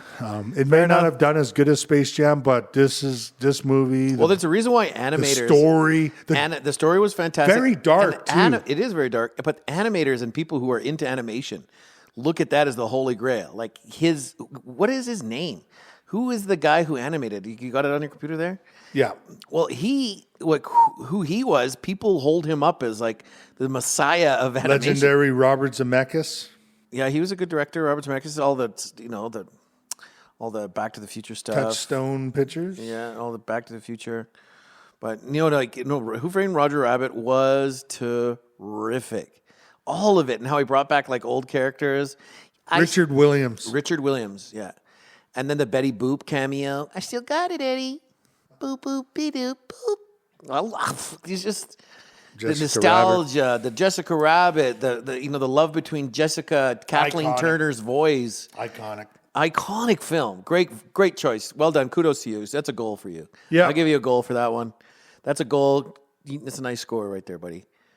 And I think I get an assist just because, like, how in love with that film I am today. Still, yeah. I knew Richard Williams' name. If it was off the tip of my tongue, I probably would have got up. But it shows you that even with kid films, like now we're living in a day and age where kids are kind of like bubbled, overprotected, and you can't offend them or anything like that. Where you're talking about these type of films were just like a pinnacle of the 80s, like. People were taking their kids to watch this, and like, what was this rated? Like, it was probably like mature, PG-13 at least. Yeah, it's PG. It was just PG? It was just PG. Oh, so it was just parental guidance. So it could have been a kid because there wasn't any like. Oh no! This is Peter Rabbit. What the hell am I looking at? Oh, you just reminded me of another great one. Oh my god, you made this even more tough for me. Who Framed Roger Rabbit? It's pretty horny for being rated PG. Yeah, it's pretty horny. It's PG-13. It is pretty PG, bro. Is it? It's PG. Oh, that's not bad. But I'll tell you what, like my mom stopped my kids from watching it, but hey, my mom tried to stop me from watching. She didn't stop me from watching it. So it shows you how, like in the 80s, it was like a freaking man. Wild My mom West. censored everything, man. I was so sheltered. I had the fortunate thing of having cousins who had no guardrails. Yeah, there you go. Like, oh, man, I just had homies in the complex I grew up that I could go to their houses and watch stuff. Oh man, but So, yeah. Honorable mention, your Simpsons, your Family Guy, your South Park, and then your top 3: gold, Who Framed Roger Rabbit. Your silver was Raccoons, and then your bronze was Shout out to He-Man. Beauty and the Beast. He-Man was a good one too. Nice, that's pretty good. It's a tough one because there's just so many awesome ones. There is so many ones. So I'm gonna have to go with my. Yeah. Okay, I'm gonna go with mine. Like my bronze. This one was a tough one, but the only one I can say, like, I was gonna say Robin Hood, the Disney version. I love that film. I even just found a copy in pristine VHS condition at Value Village for $2 at this like vintage Robin store. Hood. They were trying to sell it for like $40, but I got it for $2. And I don't even have a VHS player. I just bought it because I just love that story so much. I loved a lot of Disney, but my favorite Disney is Sword and the Stone. Oh, respect. The Sword and the Stone, the story of Avalon and What's King the kid's Arthur. name again? Arthur, King Arthur. Yeah. It was the story of King Arthur, right? And him finding Excalibur and him dealing with Merlin. But they turned the British myth that is so vaunted into something so accessible for kids, and it's just so charming. Like, I love that wizard battle that him and Mad Madam Mim had, and like, blow me to Bermuda, and Archimedes the owl, and when they turned him into a bird. Archimedes. Yeah, that was I the one fucking I was love thinking of. that film so much. I watch it still today. I watch it recently. I still watch it. Oh man, one just came into my head. I know. I'm sorry, but we just got to keep moving on. Bro. Oh, I'm sorry. We have to move on. What? Alice in Wonderland. Yeah, that's a good one too. That would be a good bronze for me. I heard some weird theories about this stuff. Have you ever done any like rabbit hole stuff? Rabbit hole. Yeah. Apparently it's her dying. Original, yeah. She ate something poisonous. Poisonous and she was died, poisoned and then the whole journey is just like her consciousness like expiring. Yeah. Yeah. So she was like supposed to be an heir or something, and she was, the theory is like she was supposed to be an heiress of or a rich something. family. Yeah. But she was poisoned by someone who didn't like the family. I don't know. Yeah, maybe.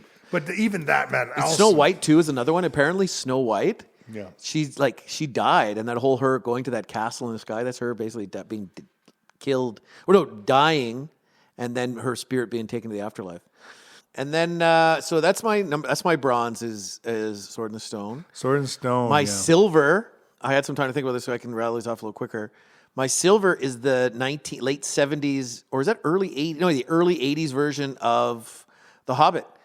The Hobbit animation is so good. It did Mike's loving it too back there. Lord of the Rings was good, but The Hobbit They never was finished amazing. The Lord of the Rings. They got spooked off. Yeah. It was so ahead of its time, and people didn't think they'd sit through all three, and everybody wants a follow-up, but they never could do it. But the Hobbit, they finished the whole story successfully, even better, arguably better than Peter Jackson did The Hobbit. And he took 6 hours to do The Hobbit. And they did it in, 2 hours? Like, I love that version of The Hobbit. It was terrific. It wasn't as, it wasn't as big budget as the one we all came to know with Peter Jackson, but that was definitely like one of the cartoons that stood out to me in my life as a young person. And yeah, shout out to the Lord of the Rings, the rotoscoping they did. That was ahead of its time. I forget the director's name. He was a visionary, and he tried his hardest to stay close to Tolkien's work.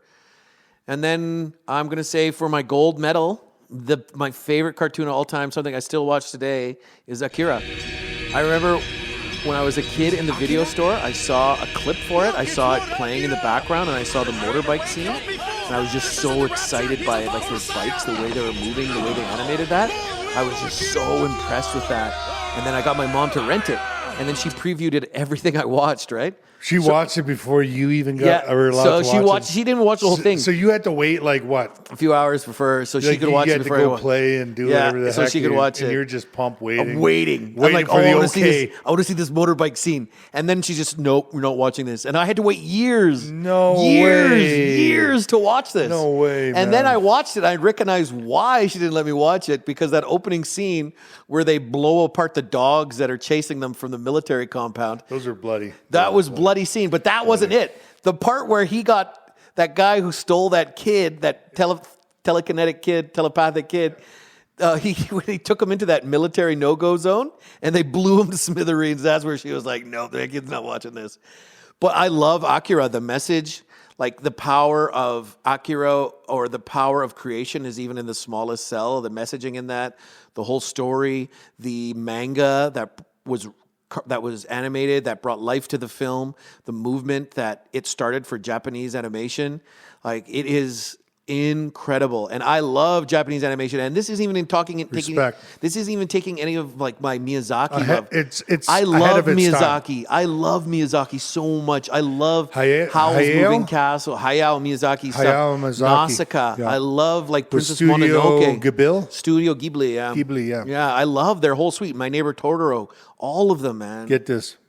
So The Hobbit was your bronze or near your silver? And Sword of the Stone was my bronze. But your Gold is Akira. Get this. And not even Ninja Scroll. And I love Ninja Scroll. The Hobbit was animated by Topcraft in Tokyo. Oh. And it became defunct, and then it was reformed again to become Studio Ghibli. Oh, no way. That's no way. So they technically did The Hobbit as well. No way. So that's what makes The Hobbit so amazing. The Hobbit amazing because it was done by Topcraft, which was basically probably Hayao Miyazaki. Yeah. So that's right there. It shows you like how these guys can take an idea of a fantasy, and they can go one or two ways. They can take you to a fantasy of Hobbit land, Middle Earth, or they can take you to the future. In Akira, Or they can take you to the past and in mythology, or they can take you to the past. Those vehicles, like those Arthur, motorcycles, like Arthur Pendragon, Uther Pendragon. Those vehicles and motorcycles are still the most coolest versatile looking vehicles. Cool. Those bikes, for instance. Yeah. But the vehicle of an animation is still so powerful because you can get any shot you want. You're not limited because of practical effects or costumes or budget. You just have to be able to see it and then draw it. Believe it, see it, draw it, sketch it, and then draw enough of them that you can animate them. Like, it's like, that's why I love animation. And I had to be so picky. Like, I didn't get to pick Thundercats.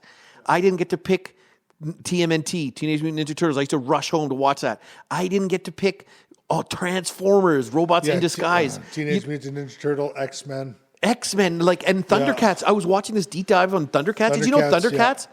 So Thundercats was a special animation because at the time, every animated show had toys. And the toys that they wanted to release would shape how the narrative would go. The first season of Thundercats, they had no toys, and it became a smash success. They were dying to make toys. So the creators had carte blanche to actually push the story in really neat ways.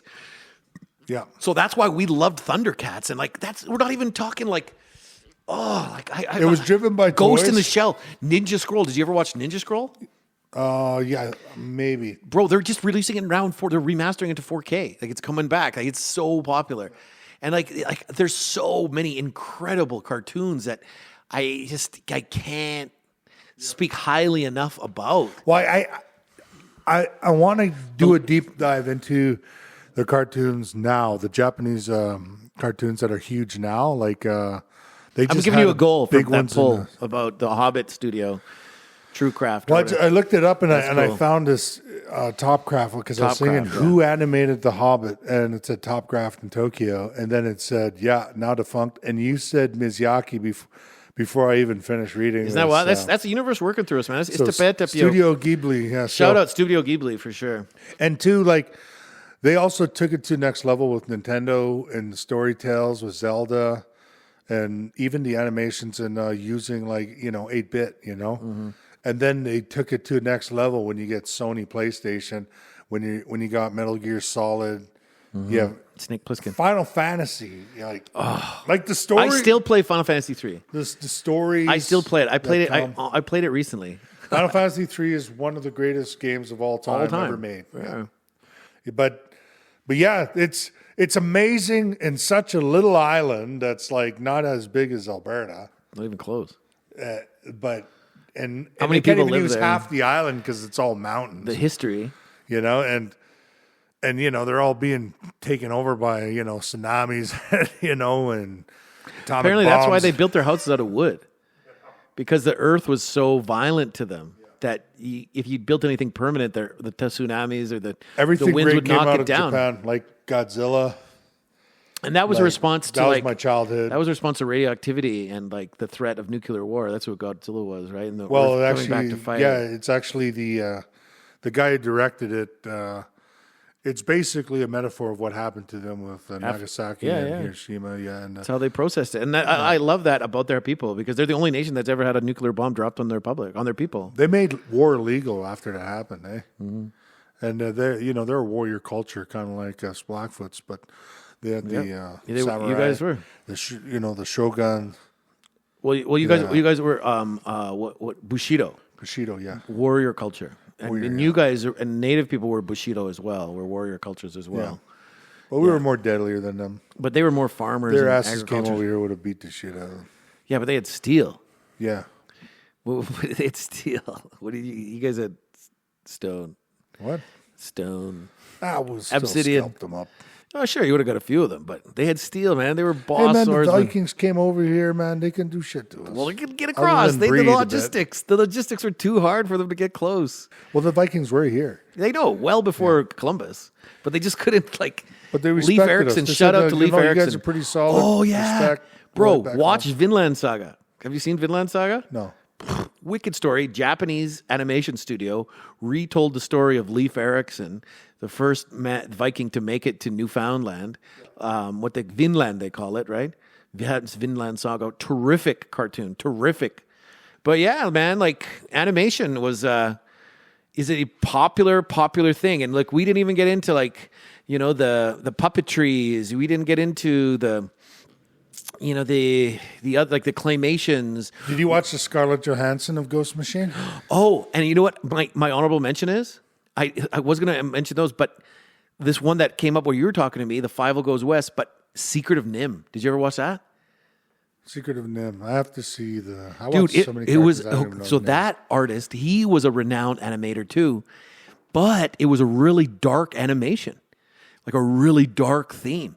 And the whole story of it is incredible. It's about these mice who have been experimented on in a lab. And these mice are these warriors, these sacrificial animals that we test things on. I watched Secret of it. Nim is I remember so this, yeah. good. I love Secret of Nim. It's heck a long time All ago Dogs when Go I to watched Heaven it. too. Oh man, That's a good one. Oh, so good. That's actually really good. So those are my honorable mentions. It's got to be the Transformers meets like All Dogs Go to Heaven and Secret of Nim. Those are my honorable mentions. But my gold is Akira Transformers. and the Miyazaki collection. Transformers. Oh my God. Oh, I know. There's just so much we're missing out of. We really have to be like Amazing. Yeah. amazing. And I didn't even mention one of the greatest Disney films of all time is Fantasia. The Amazing Spider-Man cartoon. Amazing Spider-Man cartoon. Spider-Man. Yeah. Spider-Man. Yeah. Like that song, that theme song is still iconic. And And then we didn't even mention too, Fantasia. Hercules, man. Hercules. Mighty Hercules. Yeah. I love that series. Olympia. Fuck, I love that shit. My mom told me one day, because I was watching that show as a kid, we went to this church service, and I was in like this, they were having this like service in a basement somewhere. And I'm in this room. His little buddy was and a this demon. guy and the priest, he like puts up his hand with the ring, and all of a sudden this little kid Zach just jumps up, Olympia. Get rebuked in the middle of service. Oh, to your little kid. Little kid has a demon in him. Yeah, dude, a Greek demon. We got to exercise the demon. Because All that was right. probably during the Satanic Panic, eh? Yeah, probably the 80s. But I don't know if they. When they I were think burning I think it's albums. just a kid. They're just like, he's cute, so They're they like- didn't think too much of it. But anyways, that's end of the third period. Hit the horn, Timmy. Yeah. All right, we're going to overtime. overtime. Who's overtime sponsored by? IIHF. Even though you guys have 3-on-3 hockey, thank you guys for putting out best on best hockey. Thank you guys for facilitating this first best on best hockey in 14 years that we needed to see. Allegedly, one of the most corrupt organizations in the world. Allegedly. Allegedly, so you can't sue us. Yeah, allegedly. And you too, Bastards. FIFA, you bastards. And all the money you make, and then you guys act like you're all this high and mighty or whatever, not having Russia. They are ridiculous, but hey, you guys put on a good games. I'm happy. Kudos to the winners. So IIHF, you're the sponsor of this overtime period. Tongue in cheek, mind you. All right, so hit the horn. Let's start overtime. All right, face off. Who gets a face off? 1, 2, 3. Ooh, take it. was wrong. I and J-Ro and I were wrong. On the podcast, we picked Canada to win the gold medal. We were a Connor Hellebuck miracle save away from a gold medal. You guys beat the shit out of me for going with the U.S. Honestly, I knew that they were going to get there, but we would beat the shit out of you because you're the heel. You're Tim the Cream, you're like when Rodney Macho Man, he went from being a hero to the villain with NWO, and he was beating up Miss Elizabeth. We were like, geez, like we can't cheer for you anymore. What is wrong with you, man? You're like Jimmy Snuka when he was charged for those charges. So we were harsh on you because you went anti-Canada. You went south of the border. You went J Treaty on us. J Hook with the J Treaty, you bastard. and then you were right. Rights, you got the prediction right. You got rights. gold medal. You picked the Americans to get gold medal. But I'm going to say there's a fucking asterisk. There's a fucking star beside this gold medal. Fucking 3-on-3. 3-on-3 is no way to decide a meaningful hockey game. No way. 3-on-3 is just there to speed the game up. You want to get through the round robin? Fine, do 3-on-3. You want to get through the elimination games? You should at least have 4-on-4, 5-on-5. At 5-on-5, 10 minutes, and then you do a shootout, or 4-on-4, 15 minutes. Hockey is the preeminent sport in all Olympics. It's better than basketball. It's better than soccer. These guys are getting injured. Did you see the hit that guy took, that Dylan Larkin took from Tom Wilson? That was a hit no other athlete in the Olympics is taking from another human being. Only Michael, except the ones that hit the wall or the skier.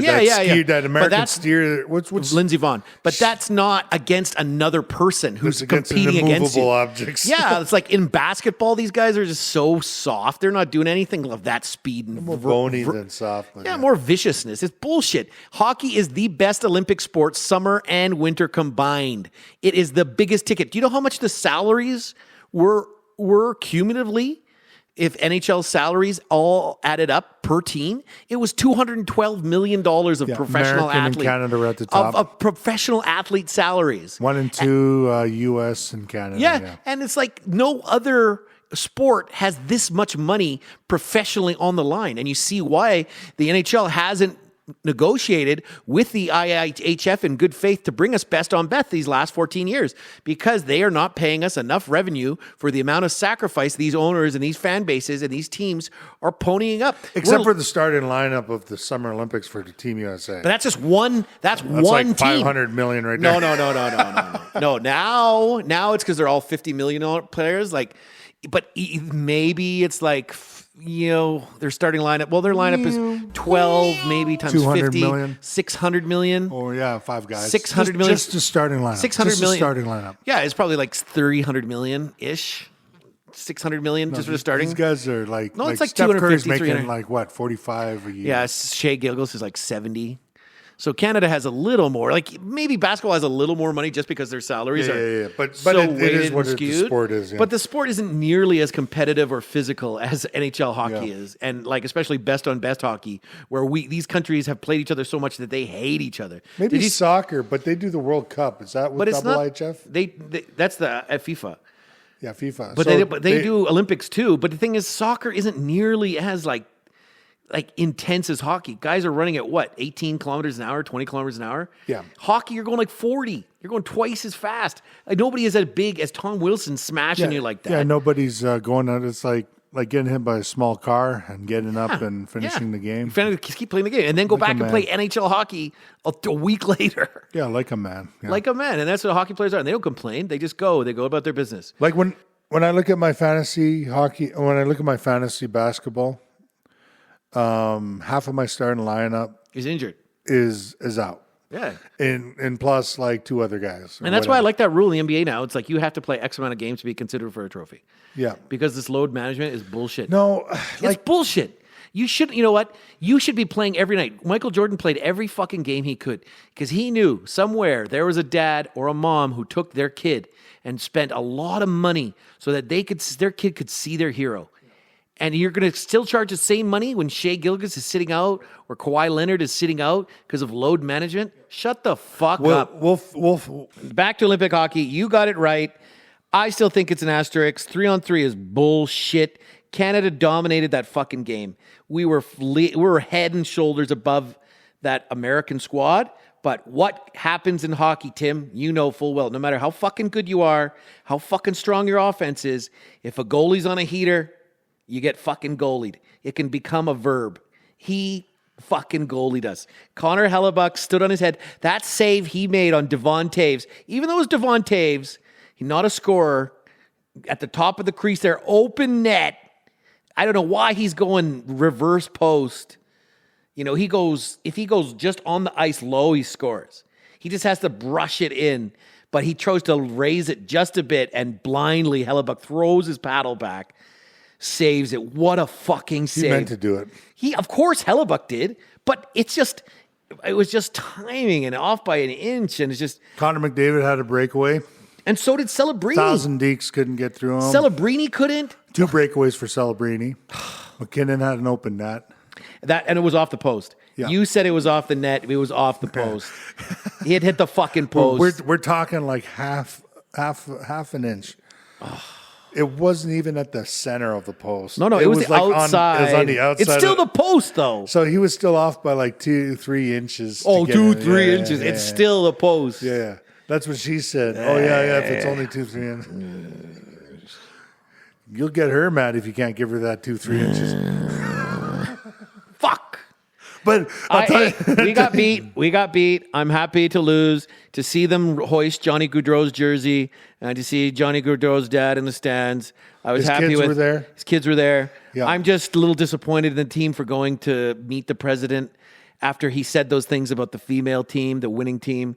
Like, that is completely on brand for that guy who's a predator, a misogynist, a racist, a oligarch, a zealot, a puppet. He's still a president of the United States. I get that, but you know what? Like, you know who didn't go? Kyle Connor didn't go.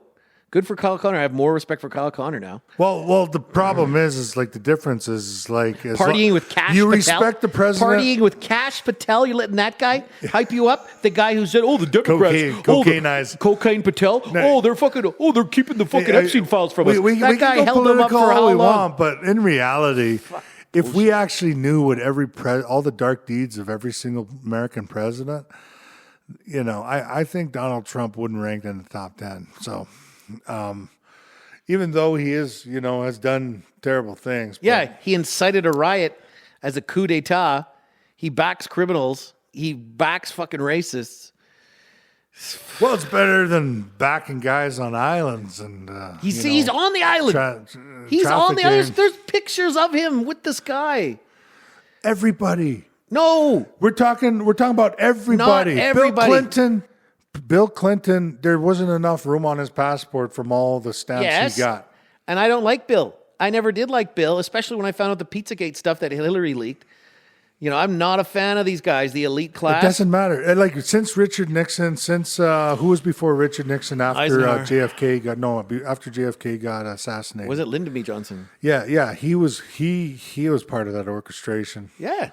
It was Republicans. And I'll tell you, since JFK, we haven't actually had a president that actually tried to do anything that was independent of I guess you can say, the elites or whatever. So it doesn't matter. Like, the difference is if you follow the playbook and you do what they want, all the dirty shit, it'll be swept under the rug. If you're like Donald Trump, where you don't follow the playbook, but you just do your own bullshit, you don't know that. Then you're exploited to the world. Who gives a shit? He does follow. But just because he's exploited versus these guys who keep it in the dark, there's no difference. Sure, there's no difference. But still, it's even more malicious. Have a backbone. You don't have to go. You heard what he said about the women's hockey team. Yeah. Like, that is completely I heard offside. This really funny meme. That's offside, man. That's offside. The one guy, the one known like recent politician that wasn't on the Epstein files, George W. Bush. And you know what it said? It said George W. Bush just like invaded Iraq for the love of the game. Shit, for the love of the game. No, but George W. Bush was in the pockets of the Saudis. Like, he did create Homeland Security under his watch, and they did stage that false flag. Yeah, he's making everyone take off their shoes, and he staged a never-ending war, because when your enemy does not have a face, unlimited amounts of money go to your war budget. Yeah. And then, you know how much the Pentagon was charging for a coffee cup for the budget? for the taxes and just for forensic accounting. $5,000 a coffee cup. Yeah. I wonder how many coffee cups they charge at $5,000 a pop. Yeah. And where all that money meant. I know Staging this was coups, discussed. starting all these fucking nation building, all this bullshit. You ever America's hear so what, fucking dirty. what happened in... So who isn't though? You're remember right. Nation what building's happened? disgusting. Since we're discussing this, like just off topic, you remember September 10th, 2021? 2001. The day before September 11th. So you know what happened on that day? No, I don't remember. It's weird because that was a day where the director of like defense basically went before Rumsfeld. Rumsfeld. He went before the people. And on September 10th, basically told them they're being audited. He had no choice but to say it because they're being audited in the Pentagon. And he said there's easily about, give or take, 2.3 trillion dollars unaccounted for in Pentagon spending. Unaccounted. Coffee cups. Yeah, coffee cups. Trillion of American taxpayers' money a lot of that coffee we cups. don't know where it went. I think you can kind of see every get this. every nation they try to destabilize for Get their own this. interests. It's probably there. Pentagon was one of the places that were attacked on September 11th. By what? A plane? cruise missile. That's what they said. A plane. Yep. The video. What? There's no fucking plane. It was a cruise missile. And what area of the Pentagon was attacked? The counting records. Where everyone who was doing the audit and had all the files, they're the ones who got blown up. Surprise. So the bean very nice coincidences, but we're not a conspiracy theory podcast, even though it'll be cool to discuss more of this stuff.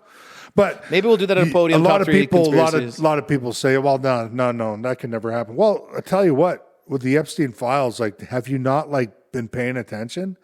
Epstein files, everybody. True. We're offside though. We're offside. Come on, we caught Isaac. We gotta kill the play. Carney's probably on those islands, bro. I know. Allegedly, I know. But my thing is, he Every said that. prime minister he said allegedly. that about the women's team. Those are your sisters in solidarity and competition. They won a gold for your country.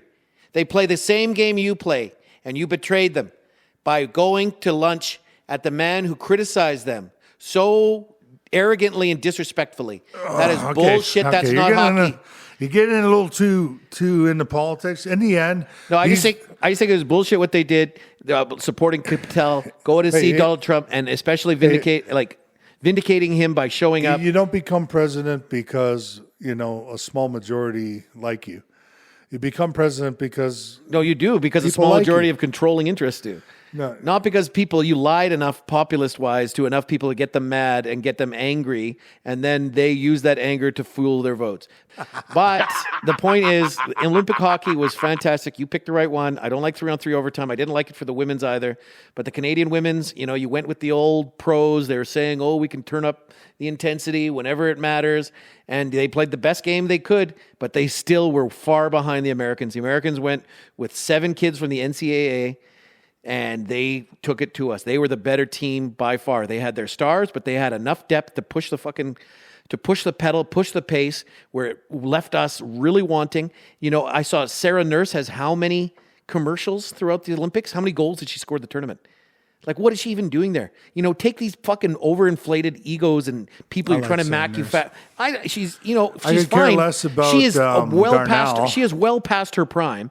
She should not have been in there. How come there are young kids who weren't getting any time? Did you see the minute allotment? A lot of these young kids who should have been playing were just looked over for the sake of the stars. That's why we lost. You know who we should have had there? And you know what? Shout out to Caroline Harvey and her mom. And shout out to Layla Edwards and her mom. They were terrific. And the story about Layla Edwards, what a fantastic story. Her parents couldn't afford the trip.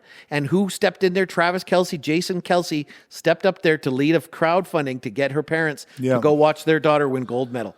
And their daughter was instrumental in the tying goal, that wicked shot she took from the point. Yeah.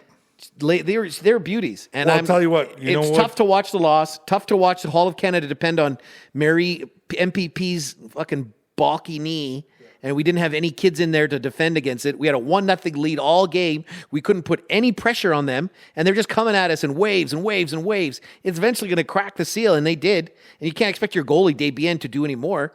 Like most of the game was played in our zone. It was basically the exact same thing that happened in the men's game. But in the men's game, they got into 3-on-3 and they had enough juice after a bad line change. You know who the female team Canada should have had on their team who could have suited up?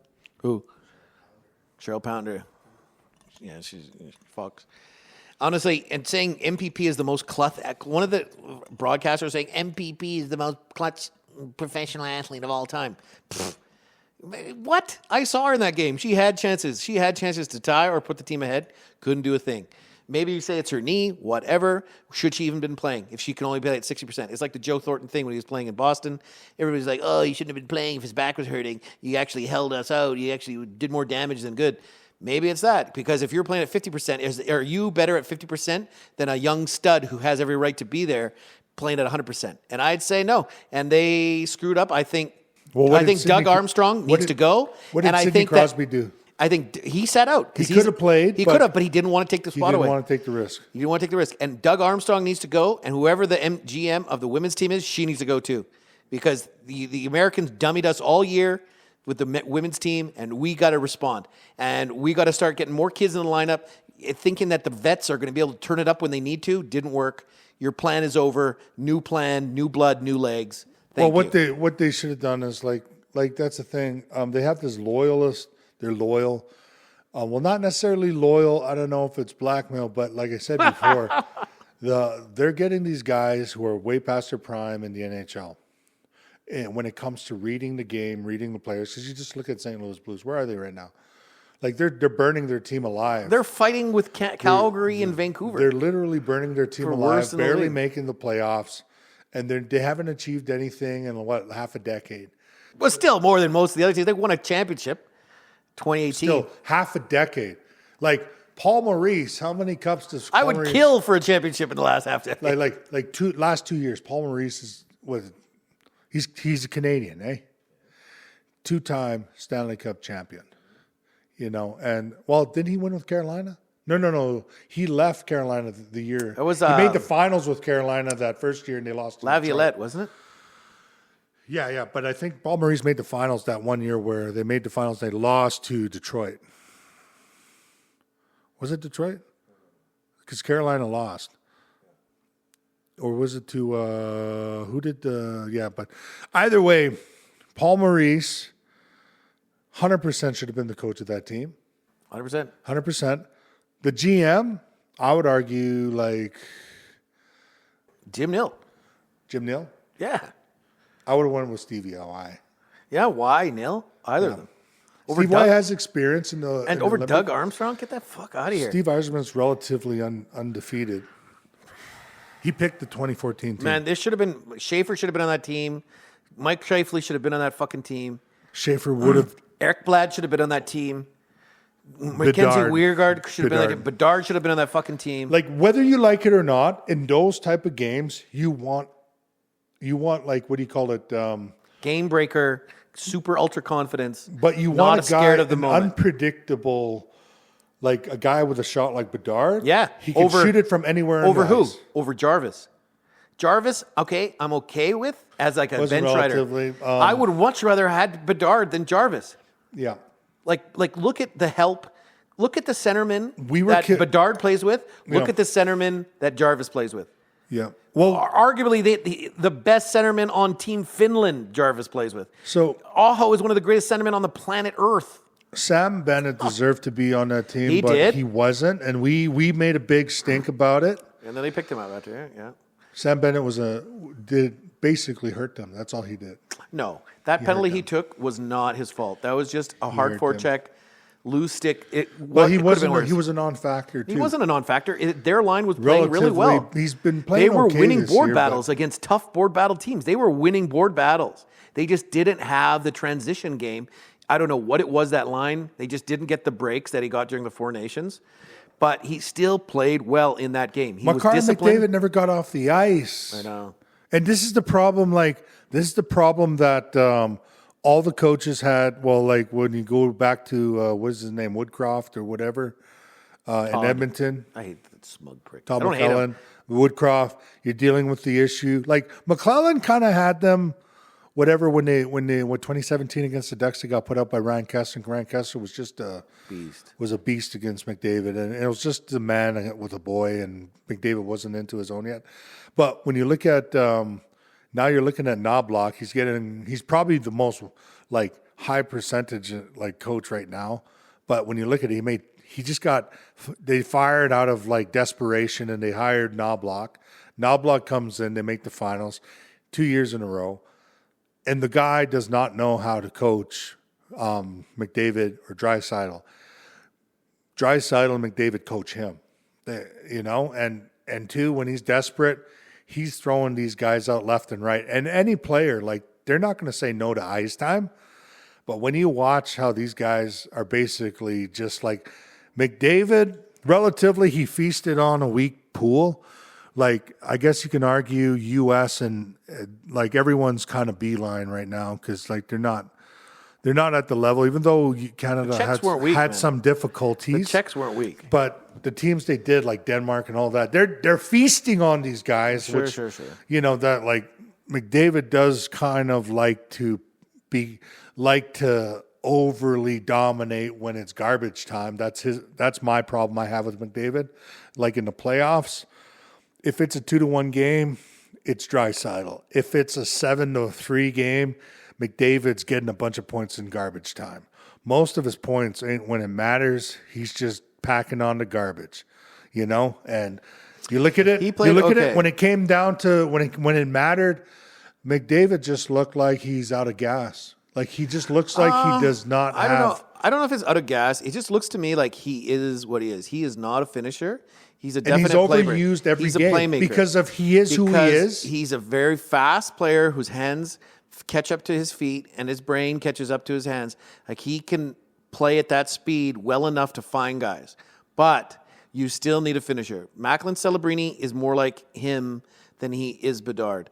And honestly, I think Bedard on that line would have been a better complement. Nobody has a better shot than Bedard. That's what I'm saying. He's a pure finisher. He would have been a nice look on that team. And leaving him off, I think, is a massive overlook. Bedard's also an amazing playmaker. That too. He's a complement. He's just an overall high IQ offensive player. I give Grant, like Celebrini, he deserved to be there.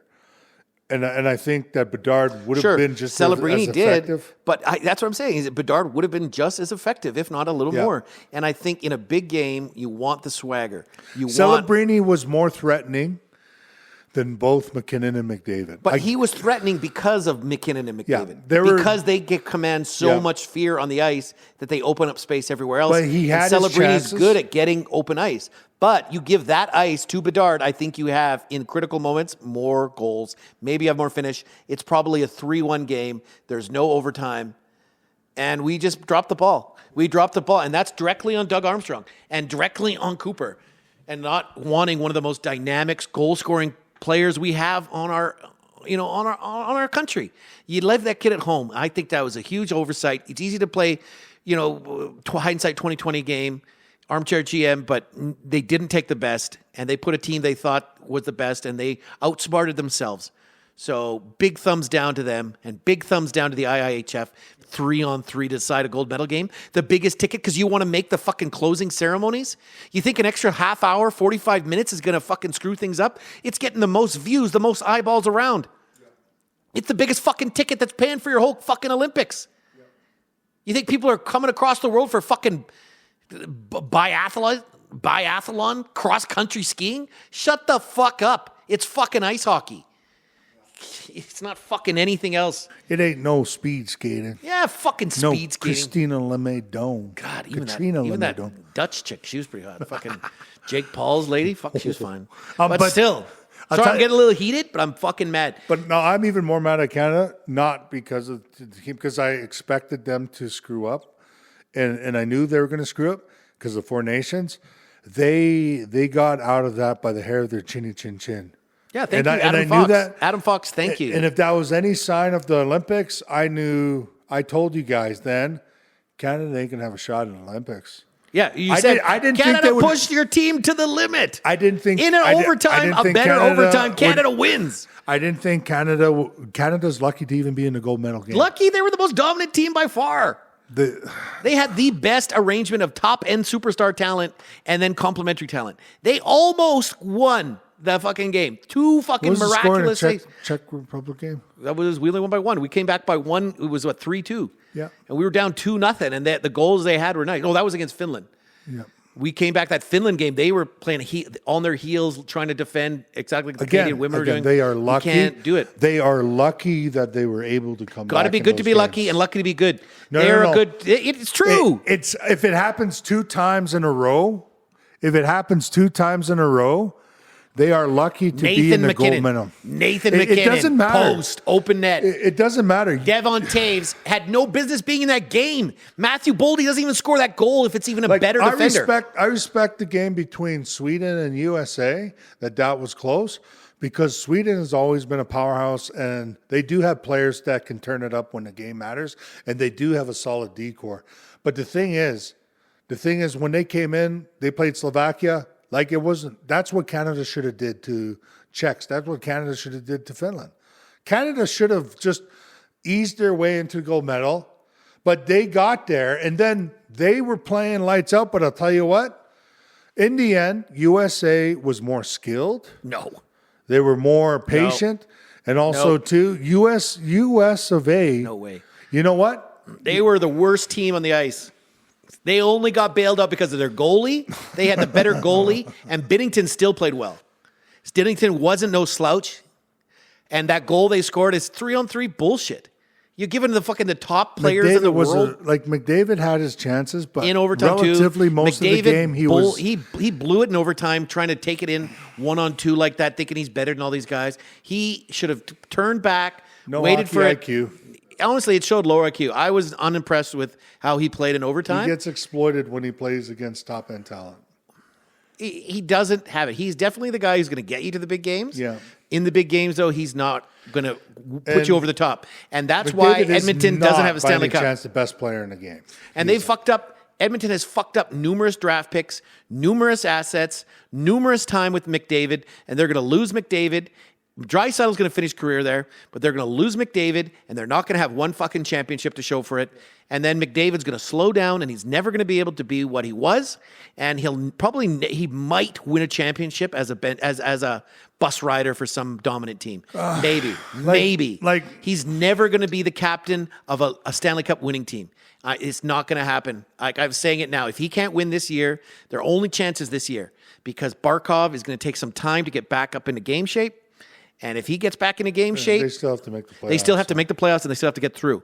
And I just don't see anybody in the East who can beat them. I don't see anybody when all things are going well for Edmonton. Top power play. You need a power play to get through the playoffs. Yeah. You need it, and they have the top power play. Well, here's the thing: you need an actual coach. You're right. And you're right. Knobloch is a bad fit. He's a miscast, but they're a fucking poorly run organization. Cooper is they're a demented organization. Cooper is living off the tails of a very talented team that Yzerman put together. And you know what? Edmonton is living off the fucking coattails of a dominant 80s run. Okay? No. They're living off the coattails of 10 years of just let's freaking bury this team as deep as we can and try to come out with some good, decent players. Well, they did well. You tanked well, but you guys forced the NHL to change draft lottery because of your ineptitude. And you did it, but you guys did it the right way. But I'll tell you this. They didn't do it the right way. No, they didn't. You got to lose to get to the top, to get a generational kid. And they got him. They when was the last time we had a generational kid? We have never had one. Well, they got the wrong generational kid that can't win. Well, that's their fault. They get rid of Broberg. They get rid of Holloway. They get rid of youth. And then they put in retreads. They got Nelly Akopov. They got Ryan Nugent. Hey, all number ones aren't going to be great. They got Taylor Hall. Taylor Hall would have been better than Adam Larson. Adam Larson was a joke on that team. Yeah, and you look at this you look at it relatively, it's Edmonton was just terribly managed. Yes. And and just by the rules of the game, you go terribly managed, you get a better chance at a lottery of getting a top end pick. Buffalo got screwed. They should have got McDavid. But they got Eichel. But I'll tell you what. But Buffalo's their own level of ineptitude. They fucking got rid of Eichel for nothing. I tell you what. Alex Tuck? Come on. A winger for Jack Eichel? Arguably the best two-way center? He is the best two-way center. That's not named Barkov. And he's also a gold medalist. He's also a Stanley Cup champion. You know, he almost could have been a Flame. Fuck, if we could have got him. Oh my God. Eichel, I would tell you if I could do that. Imagine a line of Jack Eichel, John Gaudreau, and Sean Monahan. Oh man, that would have been the line. Monahan sniping from the slot, Eichel fucking checking, back checking, Gaudreau dissecting guys. They probably wouldn't separate it. Monahan's a pure center. He is, but they should have tried him at wing. Monahan, like he's just not fast enough to be a centerman. He's a perimeter player. No, he's a perimeter player. He gets to the slot. No, with Calgary, he was a perimeter player. No, he took a lot of abuse living in the slot. No. He was a perimeter player. Look at his goal package. Most of his goals are 10 feet from the net. His last 2 years in Calgary, he was a perimeter player. Because his back was, and his hips were fucked. He was a perimeter player, and like that's why we gave up a first to get rid of him. He was a perimeter player. Because his body was fucked. He couldn't even bend over to tie his shoes. And he had to heal from it. He became, he bounced back, which is great to see. It was great to see Monahan. Yeah. And I was actually pumped that he went to Columbus to play with Johnny, that they reunited. Yeah. Unfortunately, we know what happened after that. Johnny. But I'll tell you what, U.S. deserved that. U.S. deserved that win. You cannot take anything against U.S. It's a team game, and their goalie came up huge. And also their defense and their commitment to playing a congested style. It's not just a goalie. No, it wasn't. It was a team commitment to defense. But they were not dominant. This is the story. They were not. Their goalie was. This is the story. And a post when you watch that overtime goal, this is the story not a lot of people talked about. McKinnon went to battle for the puck. Yeah, he's the last man. He went back to battle for the puck, and who the frick manned him like a rag doll and took the puck and set up Jack Hughes for the winner. Oldie?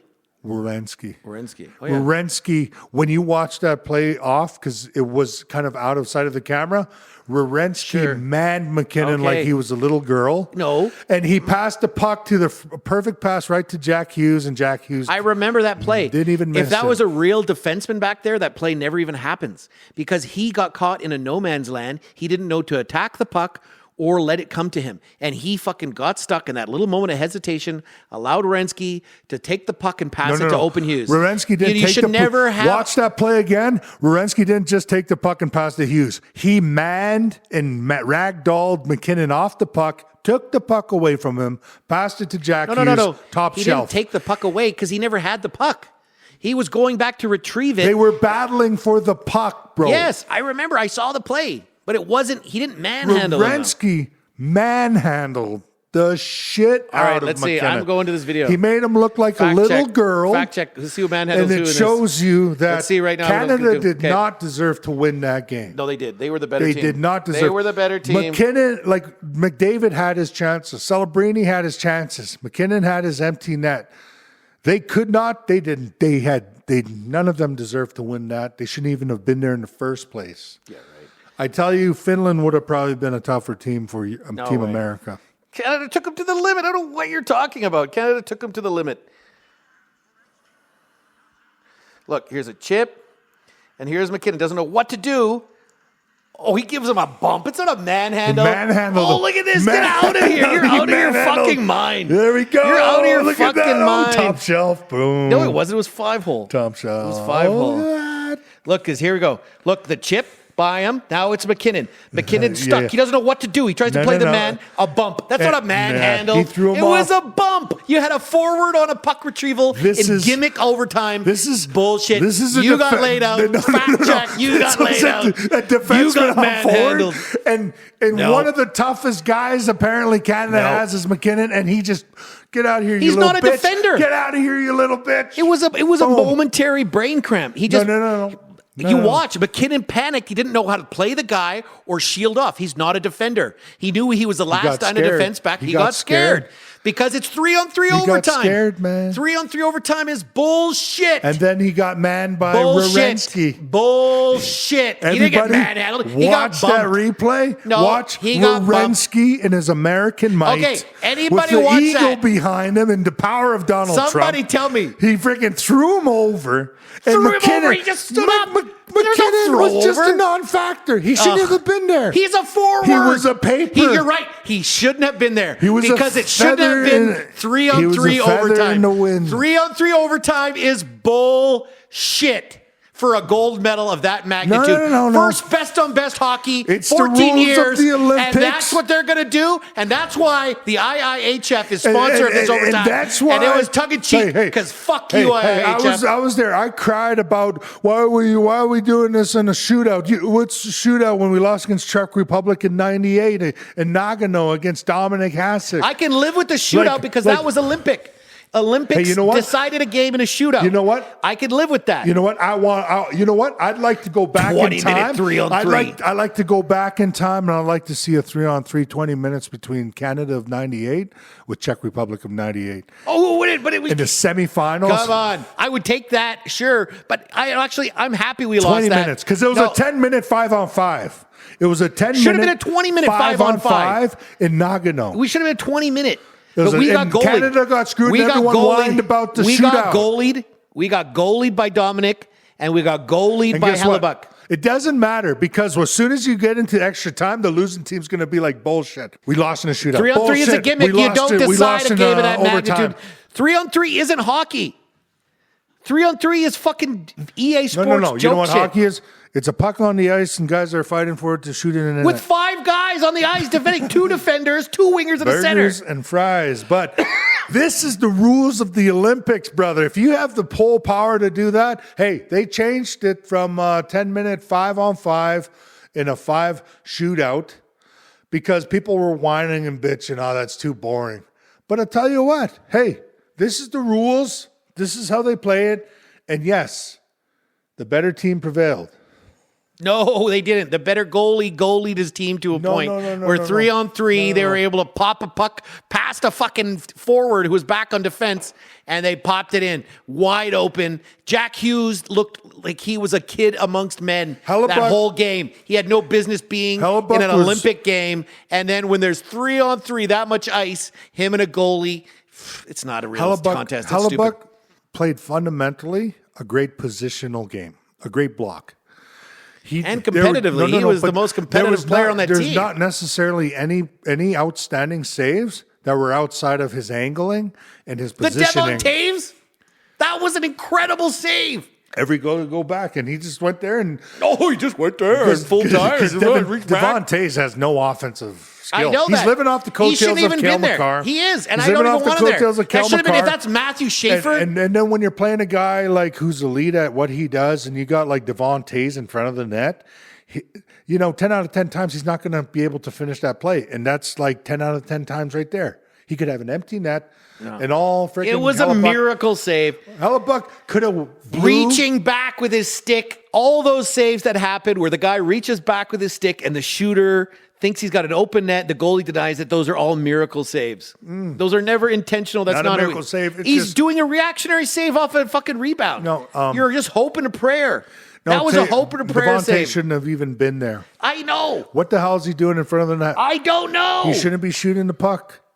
Because obviously he should have been there. If he's not there, if he that shoots first the puck goal doesn't happen. And a goalie has time to move his stick back and stop it. No time. Dude, he should not even have been on the ice. That first goal doesn't happen if there's any other defender. He played that like a 5'10" defender. Boldy just went through. No, it didn't matter. He who let was him there. slide through, It and then it doesn't try matter to who was close on out. him. Boldy went in there Shit play with by the a defender. biggest cojones ever. Like, you need Yeah. a tractor trailer to put his ball sack in because he just went like this. Canada, this is what I'm going to do. This is the gold medal game. I'm going to come in on you. I'm going to shit on your territory. This is our game. And he just went through them. Our game. He Got went lucky. through them. We bought somebody's fucking coattail riding defenseman who shouldn't even been in the game. He ran not through even the close best. to our defenseman. He best went through the defenseman. best defensive duo in the league right now. No way. Makar on the best team in the league. Yeah. And the favorites to win the Stanley Cup. And Boldy just said, well, guess what, boys? America arrives. Here you go. If that's Kevin Ball, and Sheldon Makar, there's no way. And that was Boldy does literally that. America, and that's literally No what way. I knew. It was over. No way. It was over because no matter what Canada does, They know that they're going to succumb to the better team. They're going Yeah, to succumb right. to the This better is bullshit. country. No. Canada was better. We lost to a goalie and 3-on-3. Hardly Canada- a convincing win Canada like you're making lost out to to the be. better country. They lost to I'd the like better to let team. the viewers, you rocked it. Ask anybody. They lost. Comment. Leave a comment. Leave a like and subscribe. J-Ro, Comment. Tell Cowboy. us who is Maybe right Jeremy, here. if he's listening to this. Fucking right, Jeremy's listening. The 3 listeners we have right now. All 3 of you, we love you. Yeah. One of you at least comment. Yeah. And not you, J-Ro. I know what your answer is. Fuck, J-Ro comment. Like you're going to just All support right. Zach's point just because he's... We thought this was going to be a quick one. Because he's losing his points here. Well, wait, I've scored lots today. I've got lots of fucking points. Hey, guess what I scored? A gold medal, baby. America, baby. Free bird, brother. See, I told you guys. Yeah, you got USA it right. Barely. all the way. Skin of your teeth. USA Skin all of the your way. teeth. There's Second- no question. You were was the not second even team on the scared. ice. I was almost falling asleep. Just let's wait. USA is going to wake up. They're going to wake up. They never did wake up. Yeah. Their goalie kept them in the game until 3-on-3, a stupid clear, a forward back on D who hesitates for a second, loses the puck, and there's Jack Hughes. Yeah. Honestly, I give Jack And then Hughes credit. Wierenski manned, He now looks like a McKinnon. hockey player. He lost his tooth to that Stan Bennett high stick that was incidental. He fucking has the hockey smile now. At least he looks like a hockey player. Not some rich fucking spoiled punk dating Tate McRae. Fuck Tate McRae too. Go fucking be an American for all I give a fuck. I'll tell you what. That's Jack the Hughes. end. That's the end. No, it ain't the end. All right, you It fucking ain't get the last fucking word. You got end. the It ain't gold. the You end. get last fucking word. It ain't the end. Fuck, you get last word. So, I guarantee you, but I guarantee you make this a Canada's in lesson. better position going forward in the Olympics in the United States. Make this a lesson. 3-on-3 is here to stay. Fuck It's not 3 going on 3. anywhere. And better. you know what? It put better. Put it in the playoffs. No way. Put it in the playoffs. Fuck you. No way. Put it in playoffs. Listen, you know you're the real team's gonna win. The real team's gonna win every single time. Fuck. You know, You're in your heel mode. USA didn't fluke. They didn't fluke off. You're even laughing as you say this because you know it's bullshit. Keep your fucking hollow word, your hollow final word. Well, let me won your gold medal. Let me make this a lesson to Team Canada and Hockey Canada as a whole. With your bullshit shit and team. the way you guys organize these teams, and also too, not letting Wayne Gretzky to freaking go down to the dressing room to amp up the boys. That's 100% true. I believe it. Yep. And whoever's acting high and mighty in Team Canada saying Wayne Gretzky can't talk to Team Canada. I'll tell you what, nobody knows who the hell you are, and no one's going to know who the hell you are when you're gone. Nobody. Because you only got a job because these guys didn't want to get exposed from all of the sexual assault cases that they were covering for all of their pervert players. Allegedly, and all the money that they spent on lawsuits to put hush money on the table. And you only got that job because it's 2024 or whatever, when all that stuff, or 2023. And you look at that, they only got that job because, okay, we need to go with women because all the guys screwed up. If they're being too much to the left, you just put the right people in there. Gretzky should have took over that shit. Mary Lemieux should have took over that shit. You have legit hockey people, and you're giving this to bullshit people who know nothing about hockey. Well, he does know something. No, these are It was just people in bad Hockey team. Canada. None of these people in Hockey Canada know the hell what they're doing. Yeah. That's why they're going, oh, Derek Armstrong was here last time. Let's talk to Derek Armstrong. And they don't even know he was relevant for the last half decade or 7-8 years. He hasn't been relevant. Hockey Canada. He hasn't been relevant. Clean your act up. And then you're getting him to pick Cooper. You're getting him to pick all his boys like Parayko, who can't even do a freaking crossover. How many times he looked so terrible? He's a 6'6" pylon. He's great when it comes down to like getting offense, but when it comes to playing elites, even offense, he didn't look good. He missed the net how many times? Mind you, Parayko was a beast when they won the Cup in 2018. But that's only because he had Alex Pietrangelo ahead of him. And Pietrangelo was bailing him out and we're missing and time again. We were missing Alex Pietrangelo big time in this game. And Pietrangelo, even with one leg, Pietrangelo would have been better than Drew Doughty, would have been better than most of those defensemen. Sanheim. Would have been better than Moore. Morrissey, I don't think he was playing in that game. No, Morrissey was injured. Yeah, but I'll tell you what. Zach Whitecloud would have been better for Canada on that team. Yeah, and I thank goodness he's on our team in the Flames because he looks better than Rasmus Anderson already. He plays more. He plays harder minutes. He plays better defensive minutes. He's a more competitive player. Thank you, Rasmus, for all your service, but we've moved on. And, keep ruining that Las Vegas pick so we get a better pick. Yeah, and I'll tell you what. Team Canada, Hockey Canada, shame on yourselves. You guys are acting like high horses and whatever dogs. And of course, you have to go out of your way to deny a story that Mike Commodore said on a podcast. And nobody really even remembers Mike Commodore unless they're the hardcores, like the Flames fans of 04, or the Carolina fans when he won the cup. But nobody else remembers Mike Commodore other than the hockey guys. And this is the problem. You have to go and put out, whatever he said wasn't true.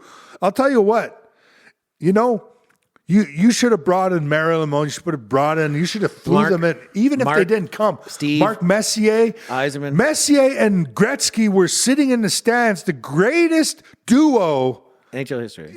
Probably close. One and two. Not of history, but name me another pair of centermen who won that many cups and Beliveau won a cup, and Lafleur, but with another team.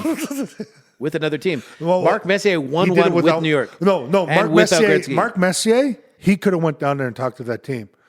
Hockey Canada has no right to tell Mark Messier or Gretzky that what those guys did with their little tip of their pinky accomplished more than any of these guys in Hockey Canada. Even less than that. An eyebrow hair. A toenail they that have they more cut talent off yesterday. in their toenail or an eyebrow hair than anybody in Hockey Canada. You're telling these guys, you can't go speak with the team and stuff. You can argue all along, but you know what? It just shows that, you feel like you have the power because you got a job because, the previous guys were freaking bullshit and freaking covering up fucking, charges. That is bullshit. Hockey Canada should be eroded. It should be done away with. And we should it's not eroded. It's called scorched earth, top to bottom, clean house, new transparent leadership in there. Hockey Canada has never been relevant, since the hockey program. Well, probably that's when all the bullshit probably started, and that's probably why it's folded. Let's be honest. The hazing and the corruption and the rot is there for a long time. And we got to do better, Canada, about how we raise our hockey players and what kind of things we want them to be quiet on and be silent on and be complicit about. This Hockey Canada thing, because all you guys do is you guys worry about the men's championships every year. You worry about maybe the World Cup that happens like every 8 to 10 years. You worry about You guys worry about the Olympics. That's every 4 years. So you guys ain't doing anything. You might set up the World Juniors, maybe or under whatever. 17s. Yeah, whatever. But when you look at it, I think the men should be separated from that. I think with the men's game, and Canada should have a development system just for Canada itself. Like they had the U.S. has the national and the USHL, they have the national U.S. development team. I know. And you have guys like Patrick Kane coming out of there. You guys got the Hughes coming out of there. Yeah. And they do it right because they focus and zone in on the elites of that age group, and they try to give them all the tools so they can be as successful as possible. But hey, let's be honest. Canada produces more NHLers. We saw the stats, Tim. I had to show you those stats.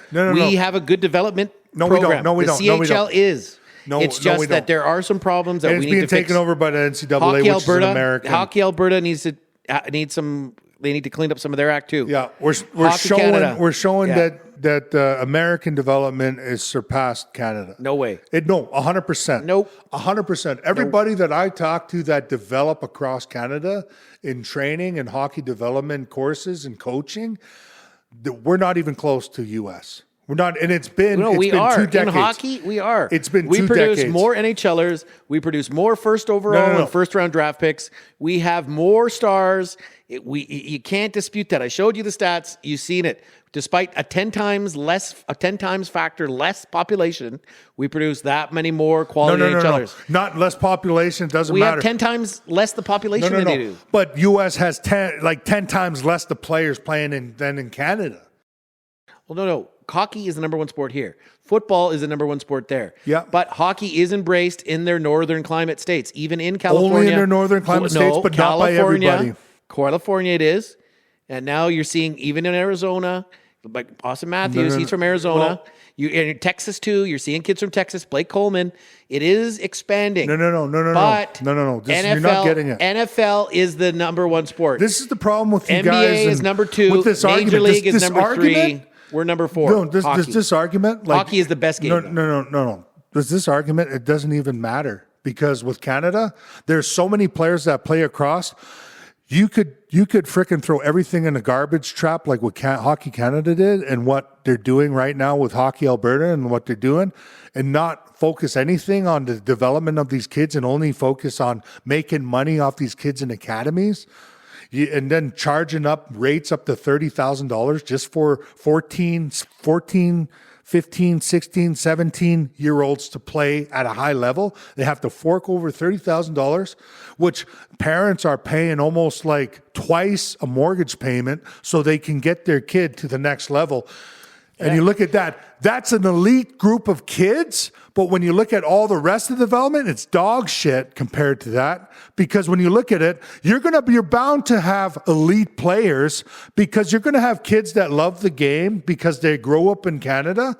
And there's a shit ton more than the US. So even with a shit development, you're still going to produce elite players who still devote their lives to hockey because you're going to get those 1 in a millions because there's more millions playing in Canada than in the US. And in the US, you don't have that luxury. It's per capita, right? No, but in the US, you don't have that luxury. You don't have that luxury of just, we have enough players, we're going to produce whatever. No. U.S. zones in on skill. They focus on goalie development, individual development, defense development, positioning development, forward development, and specifically shooting and skills. That's the difference in the U.S. to here in Canada. When you go to the U.S., they even have a development program specifically for the elites of that age, 14, 15, 16, where they zone in on the best in the country and they give them the most optimal resources so they can go become the Jack Hughes, the Patrick Kanes, the Jack Eichels. They go from that program right into the next best development stage, NCAA, where we're seeing it now where McKenna can go and go on a crazy run, win championships in the WHL, which is one of the most difficult leagues in the CHL to even win. And McKenna can go and have almost 140 points playing 60 games. And then he's going into the NCAA and he's having a tough time making a transition, even so bad that guys are saying maybe he's not no. See, he's not developed to play that style. It's a men's style. It's a different type of development. He had to adjust. And now that he's adjusting, now we're seeing that he's actually capable of what he's doing. But that's only because he's adjusted. That's only because he's had to adjust because it's the best developmental system in the world. The NCAA, the USHL, the way the US develops these kids. I disagree. I tell you I what. hear you, but I disagree. The CHL produces more stars, produces more quantity of players. USHL and is quality. one league, less teams. USHL and NCAA produce a lot of NHLers as well, but not nearly the same caliber as the CHL. And there's a reason. But it's higher caliber hockey. Yeah, it's only higher caliber. It's only higher caliber hockey because the age range is so much different. You have 17-year-olds playing with 24-year-olds. In CHL, you have 15-year-olds who are exceptional players playing with 19-year-olds. Yeah. So mostly, they're more protected. It's mostly at 16 to 9. It's a 3-year age range. You have the odd 20-year-old, very rare. They have one spot for a 20-year-old player. In the NCAA, the exceptions are the Keaton Vierhoffs, are the Macklin Sedabridis. So let's put this into perspective right now. Let's just say out of Alberta and BC, let's just say America, their numbers are equal to that, say, of BC and maybe Alberta as well. They don't even compare to places like Quebec. They don't compare to places like Ontario because that's where 80% of Canada's population is. That's where 80% of all the players that come out of Canada into the next level come from. The U.S. only develops the number of kids maybe equal to BC and Alberta. And yet, they're winning gold medals. And I'll tell you what, not only that, they're winning gold medals with a younger team. U.S. is a far more younger team than Canada. And you look at that, I'll tell you what, you guys can say what you want, saying, oh, U.S., it's dark ages for them, like what you guys said on the chat. Yeah, I know that was a bit of emotion, lack of insight and intelligence. It's coming up. But I'll tell you this. Put your money where your mouth is. Like, I guarantee you, Canada has more Olympic runway with their group and the next crop of stars than the USA does. The USA has no Austin Matthews, no Jack Eichels coming up. There are no stud prospects coming up into their system. Canada has more and more and more. We have Schaefer, we have Bedard, we have Celebrini, we have McKenna. Those are already in the league. Yeah, we have them already. And then we have Veerhoff coming. We have these kids coming. And then next year, we have that kid that from Rimouski. We have DuPont.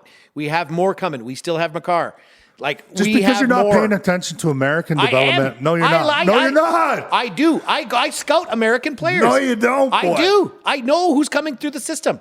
I arguably know more about you're looking prospecting at guys than most who are over average 6'3", and you're looking at guys who are putting up ridiculous amounts of points. See, who on this last American team, this World Junior team, inspired number one pick status? Who? What? Who on this last American WJC team who got beat by Sweden, who had any number one caliber as a player? Can you tell me any forward?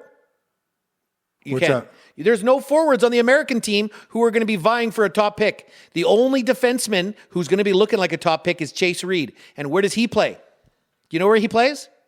For the Sault Ste. Marie Greyhounds. Yeah. He plays in the CHL. Okay, you guys Americans don't have messiahs coming. Calgary keeps pumping out more because hockey is our number one sport. The Americans' number one sport are 3 sports above hockey. We get the leftover kids. Okay, you are who's leading? They might have a good development program because they have more money and they have a better economy, but they have a lot of money, they have a lot of pros no. who settle there. No, that's not an argument. That's not an argument. Canada has more players and it trumps the U.S.'s numbers. It's a landslide. It's U.S. It's our by number one definition, sport. No, U.S. by definition should be at the level of Sweden or Finland. No, they hate the fact that we're their biggest rival. We're 10 times less the population. We have the history that we do with them, and they hadn't won a gold medal since the 80s. You're talking population as in people 80s. Mass. I'm talking population as in people who actually play hockey. That's the difference here. Canada is a whole country that plays hockey. U.S. is a couple states that focus and zone in on hockey. But that's the problem. The numbers are not even close, but yet U.S. is pumping out some of the better players, the best players in the world. No. The best players in the world. Nope. Well, where's Canada's gold medal? I don't see it. It's in a They're not the best players in the world. They're not the best players in the world right now. They won the 4 Nations because it wasn't 3-on-3. Hey, they got goalie. No. 3-on-3 overtime. That is an asterisk that was of a win.